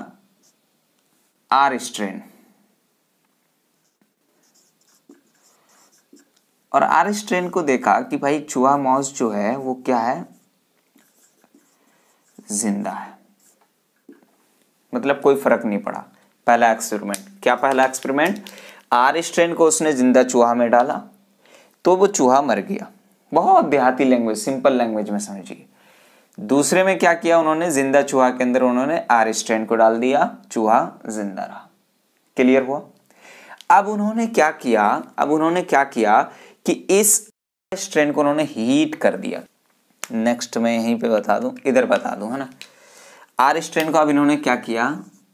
चलो एस स्ट्रेन लू ना पहले। एस स्ट्रेन को इन्होंने क्या किया? हीट कर दिया। तो हीट किल्ड। S strain. अब इन्होंने इंजेक्ट किया किसमें, माउस में। अब माउस को देखा कि अभी तक माउस क्या है भाई, जिंदा है, कोई दिक्कत की बात नहीं है। मतलब पता ये चला कि जब ये एस स्ट्रेन को उन्होंने हीट किल्ड किया तो अब ये वायरुलेंट नहीं रहा, अब इसके पॉलीसेक्राइड वगैरह क्या हो गए, डैमेज हो गए, अब ये वायरुलेंट नहीं रहा, अब ये निमोनिया कॉज नहीं किया, तो माउस क्या है, जिंदा। नेक्स्ट में उन्होंने फिर क्या किया कि एस स्ट्रेन तो लिया, एस स्ट्रेन तो लिया, हीट किल्ड लिया वो भी, प्लस एस स्ट्रेन के साथ साथ इन्होंने आर स्ट्रेन भी लिया। इंपॉर्टेंट है, समझिएगा, आर स्ट्रेन भी लिया। अब क्या हुआ कि जब इसको इंजेक्ट किया, दोनों को मिक्स करके, जब दोनों को मिक्स करके इंजेक्ट किया तो क्या देखा कि भाई ये माउस जो था, जो कि जिंदा था, वो क्या हो गया, फाइनली मर गया, डाइट। माउस क्या हुआ, मर गया। तो यहां पर उनका दिमाग घुमा कि भाई जब मैंने ऐसे स्ट्रेन को हीट किल्ड किया, अब फिर मैं माउस में डालता हूं तो माउस जिंदा है, चूहा जिंदा है, कोई दिक्कत की बात नहीं है। लेकिन जब मैंने यही सेम चीज आर स्ट्रेन के साथ मिक्स करके डाल रहा हूं तो माइस मर जा रहा है। समझ में आई बात। तो उन्होंने क्या बोला कि जो ये S strain heat killed bacteria था, इससे कुछ चीजें, कुछ जेनेटिक मटेरियल्स ट्रांसफर हो गया किसमें, आर स्ट्रेन में, और आर स्ट्रेन को उसने क्या कर दिया, वायरुलेंट। अब आर स्ट्रेन वायरुलेंट हो गया तो आर स्ट्रेन क्या हो गया, माउस में निमोनिया कॉज कर दिया और माउस मर गया। समझ में आई बात। आइए मैं बताता हूं आपको, उन्होंने क्या बोला कि ये एस स्ट्रेन जो हीट किल्ड था, इसके अंदर कुछ सम मटेरियल्स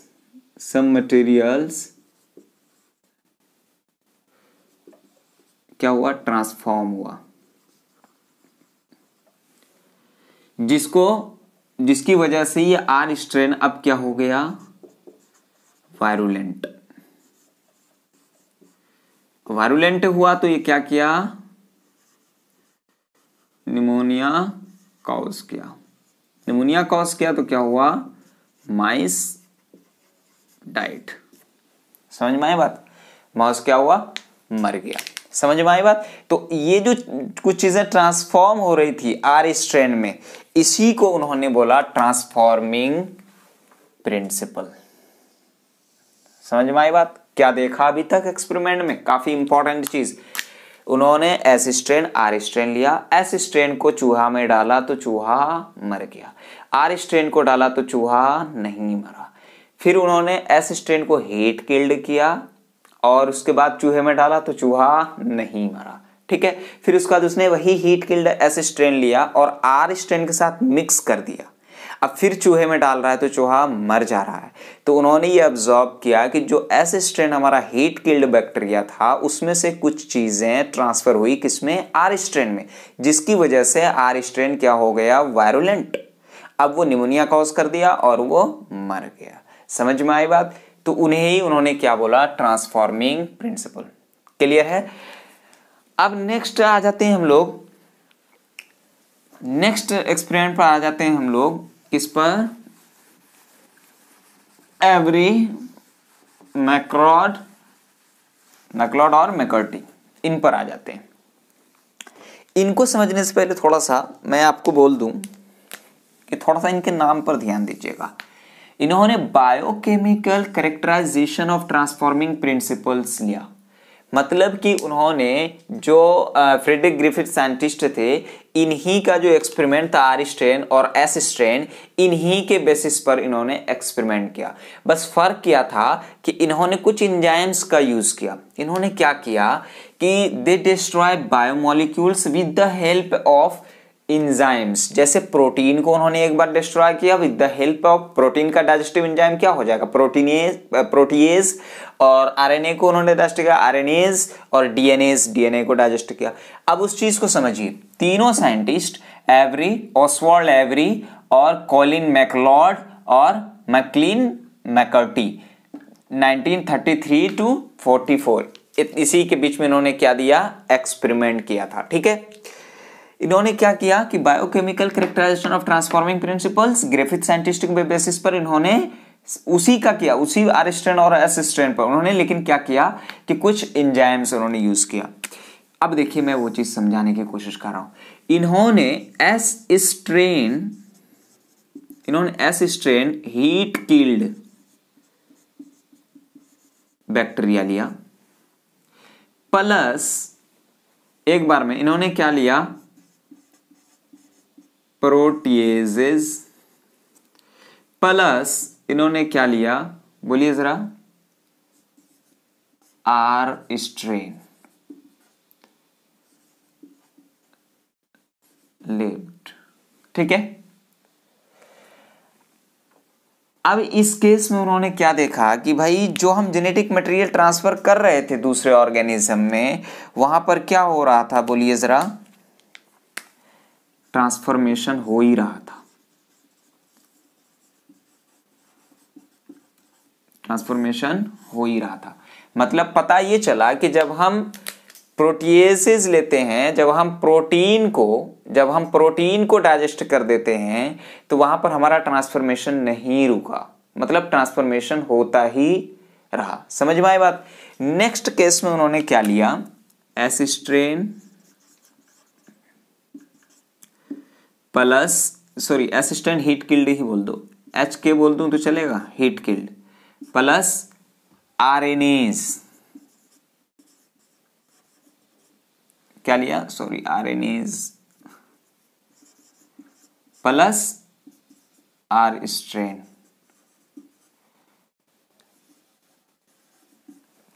इस केस में उन्होंने क्या देखा कि जो वो ट्रांसफर कर रहे थे जेनेटिक मटेरियल, उन्होंने देखा कि अब भी कि ट्रांसफॉर्मेशन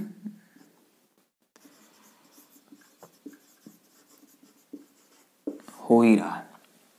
तो पता ये चला कि यहां पर आरएनए भी रिस्पॉन्सिबल नहीं है किसके लिए, जेनेटिक मटेरियल ट्रांसफर होने के लिए। ठीक है, अब थर्ड केस में उन्होंने क्या किया कि सेम एस स्ट्रेन लिया plus heat killed bacteria, S strain वाला, प्लस डीएनएज, मतलब जो डीएनए को डाइजेस्ट करेगा। ठीक है, प्लस सेम चीज आर स्ट्रेन लिव्ड। इस केस में उन्होंने क्या देखा कि जो जेनेटिक मटेरियल ट्रांसफर होना था, वो जेनेटिक मटेरियल क्या हुआ, no transformed, no transformation, no transformation, note मत लिखो, नो ट्रांसफॉर्मेशन, कोई भी ट्रांसफॉर्मेशन इसमें नहीं हुआ।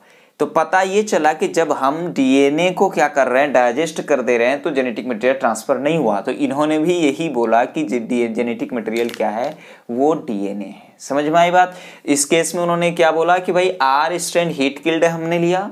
ठीक है, अब इसको क्या करना था कि भाई ये आर स्ट्रैंड को क्या कर देता, वायरुलेंट कर देता, लेकिन वहां पे हमने प्रोटीएसेस एंजाइम यूज कर दिया था। समझ आया बात। उस केस में ट्रांसफॉर्मेशन हो ही रहा था, मतलब आर स्ट्रेन को क्या कर रहा था, बोलिए जरा, वायरुलेंट कर दे रहा था, ट्रांसफॉर्मेशन हो गया। नेक्स्ट केस में उन्होंने क्या देखा, एस स्ट्रेन हीट के लिया प्लस आरएनएज लिया, तो फिर भी इस केस में भी आर स्ट्रेन को उन्होंने क्या किया, बोलिए जरा, इन्फेक्ट कर दिया, वायरुलेंट कर दिया। इस केस में एस स्ट्रेन लिया heat kill plus DNase plus R लिया। तो इस केस में उन्होंने क्या देखा कि जो जेनेटिक मटेरियल डीएनएज था, उसको आपने जब डाइजेस्ट कर दिया with the help of DNAs enzyme, अब वो आर स्ट्रेन को क्या नहीं कर पा रहा है, वायरुलेंट नहीं कर पा रहा, मतलब इसमें ट्रांसफॉर्मेशन नहीं हुआ। ये एक्सपेरिमेंट था किनका, ओसवाल्ड एवरी और मैकलॉड और मैकर्टी का। समझ में आया बात, ये एक्सपेरिमेंट समझ में आया। अब जब ये एक्सपेरिमेंट समझ में आ गया, तो अब हम थोड़ा सा आ जाते हैं हर्शे एंड चैज। ठीक है, दोनों के ऊपर आ जाते हैं। इस केस में देखिए क्या है, वेरी वेरी इंपॉर्टेंट, ये सबसे इंपॉर्टेंट है। इन्होंने ये प्रूव किया था कि DNA is a genetic material.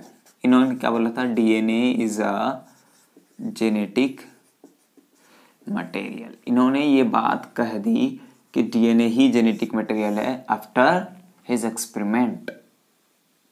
ये अपने एक्सपेरिमेंट के बाद इन्होंने कह दिया था। ठीक है, कैसे, वो चीज अब मैं थोड़ा बताने की कोशिश कर रहा हूं। सबसे पहले इन्होंने वायरस लिया, एक वायरस लिया, इस वायरस को उन्होंने दो मीडियम रेडियो एक्टिव का, दो मीडियम लिया।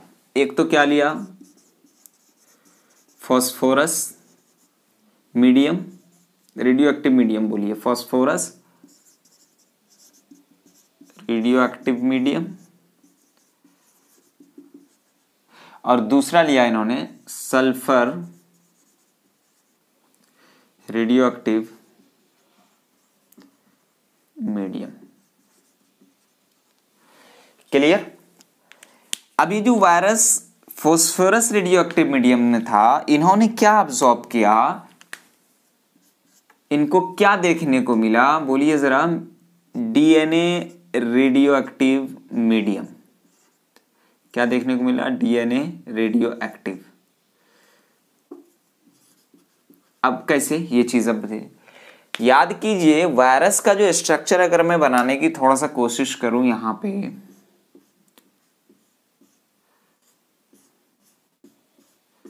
चलिए मैंने ये वायरस का स्ट्रक्चर थोड़ा सा, ये लीजिए, हमने वायरस का स्ट्रक्चर बनाया। वायरस के स्ट्रक्चर में आपको क्या दिख रहा होगा, ऊपर में प्रोटीन, प्रोटीन, बीच में क्या दिख रहा होगा आपको, जेनेटिक मटेरियल यानी डीएनए, यही दिख रहा होगा, बीच में डीएनए दिख रहा है आपको। हम जानते हैं बहुत पहले से कि डीएनए में क्या होता है, फॉस्फोरिक एसिड प्रेजेंट होता है, H3PO4, फॉस्फोरिक एसिड यानी फॉस्फोरस प्रेजेंट होता है। तो जिसकी वजह से इनको क्या दिखा वायरस में, बोलिए जरा, फॉस्फोरस रेडियो एक्टिव मीडियम लेने की वजह से डीएनए रेडियो एक्टिव दिख गया। क्यों? क्योंकि फॉस्फोरस क्या है, डीएनए का कंस्टिट्यूएंट है, एक पार्ट है, मतलब डीएनए में फॉस्फोरस प्रेजेंट होता है, इसीलिए इनको क्या दिख गया, डीएनए रेडियो एक्टिव। इस केस में क्या दिखा, सल्फर रेडियो एक्टिव मीडियम। क्यों? क्योंकि प्रोटीन का जो कंस्टिट्यूएंट होता है वो क्या है, सल्फर। सल्फर क्या होता है, प्रोटीन का कंस्टिट्यूएंट होता है। तो इसीलिए इस केस में क्या दिखा इनको, बोलिए जरा, यहां पर लिखा नहीं ना मैंने, इस केस में इनको देखा प्रोटीन रेडियो एक्टिव। इस केस में इसको डीएनए रेडियो एक्टिव दिखा, और इस केस में ये वायरस में क्या दिखा, प्रोटीन रेडियो एक्टिव। क्यों प्रोटीन रेडियो एक्टिव दिखा? क्योंकि भाई मीडियम आपने प्रोटीन के कंस्टिट्यूट का लिया था। और इस केस में डीएनए रेडियो एक्टिव क्यों दिखा? क्योंकि मीडियम आपने डीएनए के कंस्टिट्यूएंट का लिया था। समझ में आई बात? तो इसीलिए अब तो इनको ये पता चल गया। अब क्या किया कि वायरस को सेम, ये एक वायरस प्रोटीन रेडियो एक्टिव लिया और एक डीएनए रेडियो एक्टिव लिया, ठीक है। जो उन्होंने प्रोटीन रेडियो एक्टिव लिया उसको उन्होंने बोला क्या, इन्होंने इसको बोला S35 और इनको इन्होंने बोला P32, ठीक है, जो आपके एनसीईआरटी में मेंशन है। अभी तक क्या देख लिया हमने हर्ष और चैस के बारे में। इन्होंने बैक्टीरियोफेज वायरस पर इन्होंने ये किया था एक्सपेरिमेंट, यानी T2 DNA is a genetic material. इन्होंने ये चीज प्रूव किया था। कैसे? वायरस को लिया और उस वायरस को ग्रो करवाया दो मीडियम में, यानी एक वायरस को एक अलग मीडियम में ग्रो करवाया फॉस्फोरस रेडियो एक्टिव मीडियम में, और एक को सल्फर रेडियो एक्टिव में ग्रो करवाया। जिस वायरस को फॉस्फोरस रेडियो एक्टिव मीडियम में ग्रो करवाया था उसमें उसको रेडियो एक्टिव क्या दिखा, प्रोटीन नहीं बल्कि डीएनए दिखा। क्यों डीएनए दिखा? क्योंकि डीएनए का कंस्टिट्यूएंट होता है क्या, फॉस्फोरस। याद कीजिए उसमें फॉस्फेट आयन प्रेजेंट होता है। अब इस केस में उनको क्या देखने को मिला, जिनको उन्होंने सल्फर रेडियो एक्टिव मीडियम में रखा था, प्रोटीन रेडियो एक्टिव। क्यों? क्योंकि सल्फर जो वो प्रोटीन का कंस्टिट्यूएंट होता है, इसलिए इनको ऐसा देखने को मिला। तो इसको नाम दे दिया उन्होंने क्या, S35। इनको इन्होंने नाम दे दिया क्या, P32। क्लियर है? अब आ जाते हैं हम लोग थोड़ा सा आगे एक्सपेरिमेंट पर। अभी तक इसको ध्यान में रखिएगा। मैं इसको मिटा दूं जरा, इसको आप लिख लीजिए।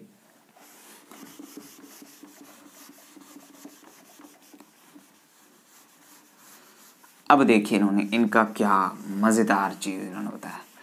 अब इन्होंने लिया E coli bacteria, fresh bacteria. अब इन्होंने क्या लिया, इकोलाई फ्रेश बैक्टीरिया। तो ये चीज हम लोग याद रखेंगे। इस वायरस को जो रेडियो एक्टिव डीएनए है जिसमें, उसको हमने P32 बोला, ठीक है। इसको क्या दिया उन्होंने, H75, जो इससे टैग किया था उसको H75 बोला, और जो फास्फोरस टैग किया था, रेडियो एक्टिव डीएनए जो शो किया था, उसको उन्होंने क्या बोला, P32।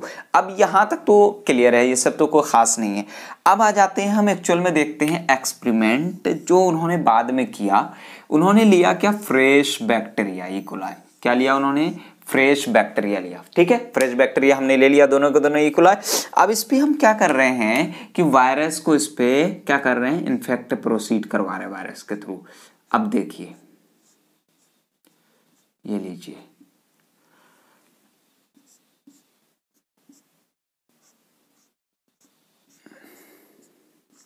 देखिए मैंने वायरस यहाँ पे बैक्टीरिया का साइज बड़ा लिखा है। जाहिर सी बात है, हम पहले से पढ़ते आ चुके हैं कि बैक्टीरिया जो होता है वो बहुत बहुत ज्यादा साइज में बड़ा होता है वायरस से, है ना। वायरस बहुत कम छोटा होता है साइज में, ठीक है। अब देखिए बहुत इंपॉर्टेंट बात, चलिए मैंने एक को बोला जिसका प्रोटीन रेडियो एक्टिव होगा, जिसका प्रोटीन, इसमें भी देखिए डीएनए, इसमें भी देखिए डीएनए, ठीक है। जिसका प्रोटीन रेडियो एक्टिव होगा, इसमें क्या है, प्रोटीन रेडियो एक्टिव, इसमें क्या है भाई, डीएनए रेडियो एक्टिव, ठीक है। तो इसको हम क्या बोल देंगे, डीएनए रेडियो एक्टिव को P32, इसको हम क्या बोल देंगे, S35, ठीक है। यही बोला गया है आपके एनसीईआरटी में। अब आइए, अब हम क्या करवाते हैं, इन्फेक्शन। तो जाहिर सी बात है इसमें इसका जेनेटिक मटेरियल आ जाएगा, पूरा वायरस तो नहीं जाएगा, जाहिर सी बात है जेनेटिक मटेरियल जाएगा। इसमें भी क्या आया, जेनेटिक मटेरियल आया, ठीक है। ब्लेंडिंग करने के बाद इन्होंने क्या देखा, इसमें जेनेटिक मटेरियल आ गया, ठीक है। अब उन्होंने आगे क्या किया, सेंट्रीफ्यूज। अब आगे उन्होंने क्या किया, सेंट्रीफ्यूज। मैं 2 ही स्टेप में बता रहा हूं, आप अच्छी तरीके से समझ जाएंगे। एनसीईआरटी में 3 स्टेप आपके दिए हुए हैं। अब इन्होंने क्या किया, सेंट्रीफ्यूज। जब सेंट्रीफ्यूज किया, सेंट्रीफ्यूज क्या है, एक्चुअल में सेपरेशन है। क्या है वो, एक्चुअल में सेपरेशन है। जो सेंट्रीफ्यूज किया तो इन्होंने क्या देखा कि वायरस का साइज बैक्टीरिया के साइज से बहुत छोटा है और बैक्टीरिया का साइज वायरस के साइज से बहुत बड़ा है। उन्होंने ये देखा कि नीचे में उसकी इस मशीन में नीचे में बैक्टीरिया क्या हो गया, साइज बड़ा है उसका, तो बैक्टीरिया नीचे में आके जमा हो गया, ठीक है। और उन्होंने क्या देखा कि जो ऊपर में कुछ चीजें जमा हुई हैं उसको उन्होंने सुपरनेटेंट बोला। क्या बोला, सुपरनेटेंट, ठीक है। ग्रीन रेड से मैंने दर्शा दिया है। तो ये वाला जो पोर्शन है नीचे वाला जहां पर बैक्टीरिया आके जमा हुआ है, इसको हम लोग बोलते हैं सेडिमेंट। क्या बोलते हैं, सेडिमेंट। और इसको हम लोग क्या बोलते हैं, सुपरनेटेंट, सुपरनेटेंट, सुपरनेटेंट। सेम इस केस में उन्होंने क्या देखा, सेम बैक्टीरिया जाहिर सी बात है साइज में बड़ा है तो नीचे आएगा ही आएगा, ठीक है। फिर इनको ऊपर में क्या दिखा, सुपरनेटेंट।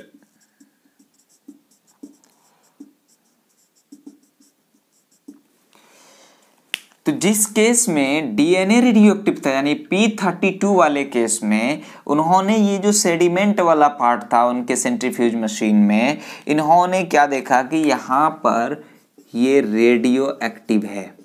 क्या है, रेडियो एक्टिव है। लेकिन इस केस में उन्होंने क्या देखा, नो रेडियो एक्टिव। इन्होंने सुपरनेटेंट में क्या देखा कि यहां पर रेडियो एक्टिव नहीं है, नो रेडियो एक्टिव। लेकिन इन्होंने इस केस के सुपरनेटेंट में जिसका प्रोटीन रेडियो एक्टिव था, इस केस में क्या देखा कि यहां पर रेडियो एक्टिव है। Very very important. तो पता ये चला कि जो बैक्टीरिया नीचे जमा हुआ था ये रेडियो एक्टिव शो किया, यानी सेडिमेंट वाला पार्ट। तो रेडियो एक्टिव तो तभी शो किया ना जबकि रेडियो एक्टिव डीएनए यहां पर आया। अब यहां जो बैक्टीरिया था यहां रेडियो एक्टिव शो नहीं हुआ, रेडियो एक्टिव शो नहीं हुआ। इसका मतलब यह हुआ कि ये प्रोटीन यहां पर नहीं आया, समझ में आई बात। तो यानी सुपरनेटेंट रेडियो एक्टिव शो किया, मतलब क्या पता चला कि रेडियो एक्टिव प्रोटीन ऊपर ही ऊपर रह गया। तो इस मशीन को समझने से पहले आप ये चीज समझिए, साइज थोड़ा सा, बैक्टीरिया का साइज बड़ा होता है, जब हम सेंट्रीफ्यूज मशीन में करेंगे तो वो साइज के हिसाब से वो थोड़ा भारी रहेगा, तो वो कहाँ जाएगा, नीचे आ जाएगा। और यहाँ पर सुपरनेटेंट, उसके ऊपर वाले पार्ट को हम लोग सुपरनेटेंट बोलते हैं। तो यहाँ पर ये क्या है, ये सुपरनेटेंट है। ये क्या है, सुपरनेटेंट, जो क्या है, रेडियो एक्टिव है। यहां पर क्या है, सेडिमेंट, जो क्या है, रेडियो एक्टिव है। तो यहां से ये चीज प्रूफ हो गई कि रेडियो एक्टिव शो कहां हुआ, सेडिमेंट वाले पार्ट में, जहां पर बैक्टीरिया क्या हुआ, जमा हुआ है नीचे। तो पता ये चला कि डीएनए जो रेडियो एक्टिव था वो ट्रांसफर हो चुका है। समझ में आई बात। इस केस में नहीं हुआ क्योंकि यहां पर रेडियो एक्टिविटी शो नहीं हुआ। यहां पर सुपरनेटेंट तो हुआ बट रेडियो एक्टिव तो हुआ बट सुपरनेटेंट में हुआ। समझ में आई बात।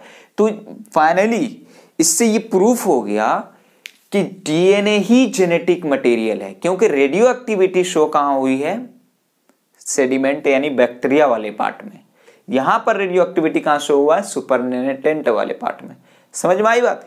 तो चलिए हम लोगों ने आज बहुत अच्छी चीज डिस्कस की है, ग्रिफिथ साइंटिस्ट और ये साइंटिस्ट तीनों के बारे में। एक बार मैं बोलता हूं क्योंकि जितनी चीज समझाया मैंने, थोड़ा मैं शॉर्ट में बोलना चाहता हूं। ग्रिफिथ साइंटिस्ट के बारे में हमने क्या पढ़ा, आर स्ट्रेन एस स्ट्रेन लिया था, यानी किसका कॉलोनी चूज किया था, स्ट्रेप्टोकोकस निमोनिया बैक्टीरिया का। ठीक है, आर स्ट्रेन को उन्होंने बोला रफ कॉलोनी की वजह से, एस स्ट्रेन को उन्होंने स्मूथ कॉलोनी की वजह से बोला। एस स्ट्रेन वाले को उन्होंने बोला कि they have a polysaccharide coat, और आर स्ट्रेन वाले को बोला they do not have polysaccharide coat. S strain वाले को उन्होंने वायरुलेंट बोला और आर स्ट्रेन वाले को उन्होंने नॉन वायरुलेंट बोला। वायरुलेंट मतलब जो डिजीज कॉज करे, जो निमोनिया कॉज करे। अब उन्होंने दो चूहा को पकड़ा, दो चूहा को पकड़ने के बाद एक चूहा में उन्होंने एस स्ट्रेन डाला तो चूहा मर गया, एक चूहा में उन्होंने आर स्ट्रेन डाला तो चूहा नहीं मरा। फिर नेक्स्ट एक्सपेरिमेंट किया उसने कि एक चूहा में एस स्ट्रेन हीट किल्ड, मतलब हीट के थ्रू उसको किल्ड कर दिया, तो वो चूहे में डाला तो चूहा नहीं मरा, मतलब अब ये वायरुलेंट नहीं रहा। अगले केस में क्या किया उन्होंने कि वही हीट किल्ड एस स्ट्रेन को लिया प्लस आर स्ट्रेन को लिया, और फिर जब मिक्स करके चूहे में डाला तो वो चूहा क्या हुआ, दोबारा से क्या हुआ, वो चूहा क्या देखने को मिला कि वो मर गया। तो पता ये चला कि जो हमारा S strain heat killed bacteria था वहां से कुछ मटेरियल्स ट्रांसफर हुए हैं किसमें, आर स्ट्रेन में, जो कि आर स्ट्रेन वायरुलेंट हो गया और ये निमोनिया कॉज कर दिया और वो चूहा मर गया। तो कुछ जो प्रिंसिपल्स जो ट्रांसफर हुए थे, इसीलिए उन्होंने नाम दिया transforming principle given by Frederick Griffith scientist. समझ में आई बात। बहुत बहुत इंपॉर्टेंट है, 1928 में दिया था। ये तो उनका एक्सपेरिमेंट था।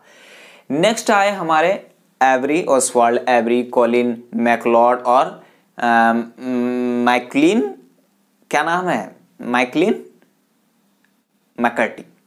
ये तीनों साइंटिस्ट आए। तीनों साइंटिस्ट उन्हीं के बेसिस पर, उन्हीं के एक्सपेरिमेंट के बेसिस पर अब दोबारा से इन्होंने उसमें with the help of enzyme से इन्होंने कुछ एक्सपेरिमेंट किया। इन्होंने क्या किया कि भाई प्रोटीन जो बायोमोलिक्यूल था, जो प्रोटीन था, बायोकेमिकल था, हमारा प्रोटीन था, आरएनए था, डीएनए था, अब सबके लिए एंजाइम लिया उन्होंने। अब सब एस स्ट्रेन आर स्ट्रेन लेते गए। वो एस स्ट्रेन जो हीट किल्ड इन्फेक्शन कॉज कर रहा था उन्होंने उसको लिया एक बार प्रोटीन को लिया, प्रोटीनेज एंजाइम को लिया, प्रोटीन को डाइजेस्ट करते हुए देखा ट्रांसफॉर्मेशन हो रहा है। फिर एक बार उसने आरएनएस को लिया, फिर भी देखा ट्रांसफॉर्मेशन हो रहा है। फिर एक बार उन्होंने क्या किया, डीएनएस को ले लिया। जब डीएनएस को लिया, डीएनए डाइजेस्ट हो गया। अब ये एस स्ट्रेन आर स्ट्रेन को ट्रांसफर मतलब वायरुलेंट नहीं कर रहा है। इस केस में ये पता चल गया कि यहां पर क्या है, डीएनए ही रिस्पॉन्सिबल है ट्रांसफॉर्मेशन के लिए। समझ में आई बात। नेक्स्ट आ गए हम साइंटिस्ट किन पर, Alfred Hershey and Martha Chase. 1952 में इन्होंने एक्सपेरिमेंट दिया था। अब इन्होंने ही ये प्रूफ किया था कि जेनेटिक मटेरियल डीएनए ही है। समझ में आई बात। इन्होंने बैक्टीरियोफेज वायरस के बारे में असल में इन पर किया था इन्होंने एक्सपेरिमेंट। क्या किया पहले कि दो बैक्टीरिया लिया उन्होंने, एक रेड और एक ग्रीन। ठीक है, बहुत इंपॉर्टेंट समझिएगा। रेड वाले बैक्टीरिया को मान लीजिए ये सॉरी बैक्टीरिया नहीं लिया, वायरस लिया, वायरस ही बोल रहा हूँ ना। उन्होंने 2 वायरस लिया, ठीक है, 2 मीडियम प्रोवाइड किया। एक मीडियम उन्होंने क्या लिया, ऐसा रेडियो एक्टिव मीडियम जिसमें फॉस्फेरस हो, यानी फॉस्फेरस रेडियो एक्टिव लिया, और दूसरा मीडियम लिया सल्फर रेडियो एक्टिव। अब वायरस को फॉस्फोरस रेडियो एक्टिव में डाला, ग्रो करवाया, तो वायरस का जो उसमें अंदर जो डीएनए दिखा वो कैसा, उसका डीएनए रेडियो एक्टिव दिखा। उस वायरस का डीएनए कैसा देखा, रेडियो एक्टिव। और जिसको सल्फर मीडियम में कराया उसका डीएनए कैसा दिखा, बोलिए जरा, उसमें क्या दिखा, protein radio active. DNA radio active क्यों दिखा था भाई फॉस्फोरस वाले मीडियम में, क्योंकि डीएनए का कंस्टिट्यूएंट है क्या, फॉस्फोरस। मैं बार बार बोल रहा हूँ। सल्फर प्रोटीन रेडियो एक्टिव क्यों देखा सल्फर वाले मीडियम में, क्योंकि सल्फर जो है वो प्रोटीन का कंस्टिट्यूएंट है। इतनी चीजें क्लियर है। अब ये दिख गया। अब इन्होंने नाम दे दिया S35 और P32, क्योंकि वो उस मीडियम से अब्जॉर्ब कर रहा था फॉस्फोरस को, इसीलिए फॉस्फोरस वाला उसमें पार्ट दिख गया था, इधर से सल्फर, इसीलिए प्रोटीन वाला पार्ट दिख गया। खैर, अब क्या किया उन्होंने, 2 फ्रेश बैक्टीरिया लिया, एक पर रख दिया P32, एक पर रख दिया S35, ठीक है। P32 का मतलब डीएनए रेडियो एक्टिव, S35 का मतलब प्रोटीन रेडियो एक्टिव। अब जब इन्फेक्शन कॉज करवाया, इन्फेक्शन प्रोसीड करवाया, जब डीएनए उसके अंदर चला गया, तो अब उसको क्या किया, सेंट्रीफ्यूज किया मशीन से। अब उसको सेपरेट करना शुरू किया, क्योंकि उसको जांचना था। तो क्या देखा कि P32 वाला केस जो बैक्टीरिया में ट्रांसफर हुआ था, उसमें बैक्टीरिया जाहिर सी बात है वायरस से बड़ा है साइज में, तो वो बैक्टीरिया नीचे में आके क्या हो गया, सेडिमेंट हो गया, जमा हो गया। सेडिमेंटेड पार्ट में नीचे क्या था, पूरे बैक्टीरिया था, और वो नीचे वाला पार्ट जो था सेडिमेंट वाला, वो रेडियो एक्टिव था। रेडियो एक्टिव क्यों था, क्योंकि डीएनए रेडियो एक्टिव आ गया है इसमें, इसीलिए वो रेडियो एक्टिव दिखा। और जो सुपरनेटेंट वाला पार्ट था ऊपर वाला, वो रेडियो एक्टिव नहीं था। समझ में आई बात। नेक्स्ट वाले केस में उन्होंने क्या देखा, सेम बैक्टीरिया तो नीचे आया, लेकिन यहां पर सेडिमेंट वाले पार्ट में, S35 वाले पार्ट में क्या दिखा कि यहां पर रेडियो एक्टिव नहीं है। इसका जो सुपरनेटेंट वाला पार्ट था, ऊपर वाला पार्ट था, इसमें क्या दिखा इनको, ये रेडियो एक्टिव है। तो पता ये चला जो बैक्टीरिया हमारा यहां जमा हुआ था नीचे में, ये रेडियो एक्टिव है, मतलब कि रेडियो एक्टिव डीएनए हमारा इसमें हमें दिख गया। समझ में आई बात, क्लियर है। तो पता ये चला कि डीएनए ही रिस्पॉन्सिबल है जेनेटिक मटेरियल ट्रांसफॉर्मेशन के लिए, इसीलिए इन्होंने बोल दिया कि DNA is a genetic material. समझ में आई बात, क्लियर है। तो चलिए आज के लिए हम लोग यहीं तक रखते हैं, फिर मिलते हैं हम लोग अगले क्लास में। Okay bye.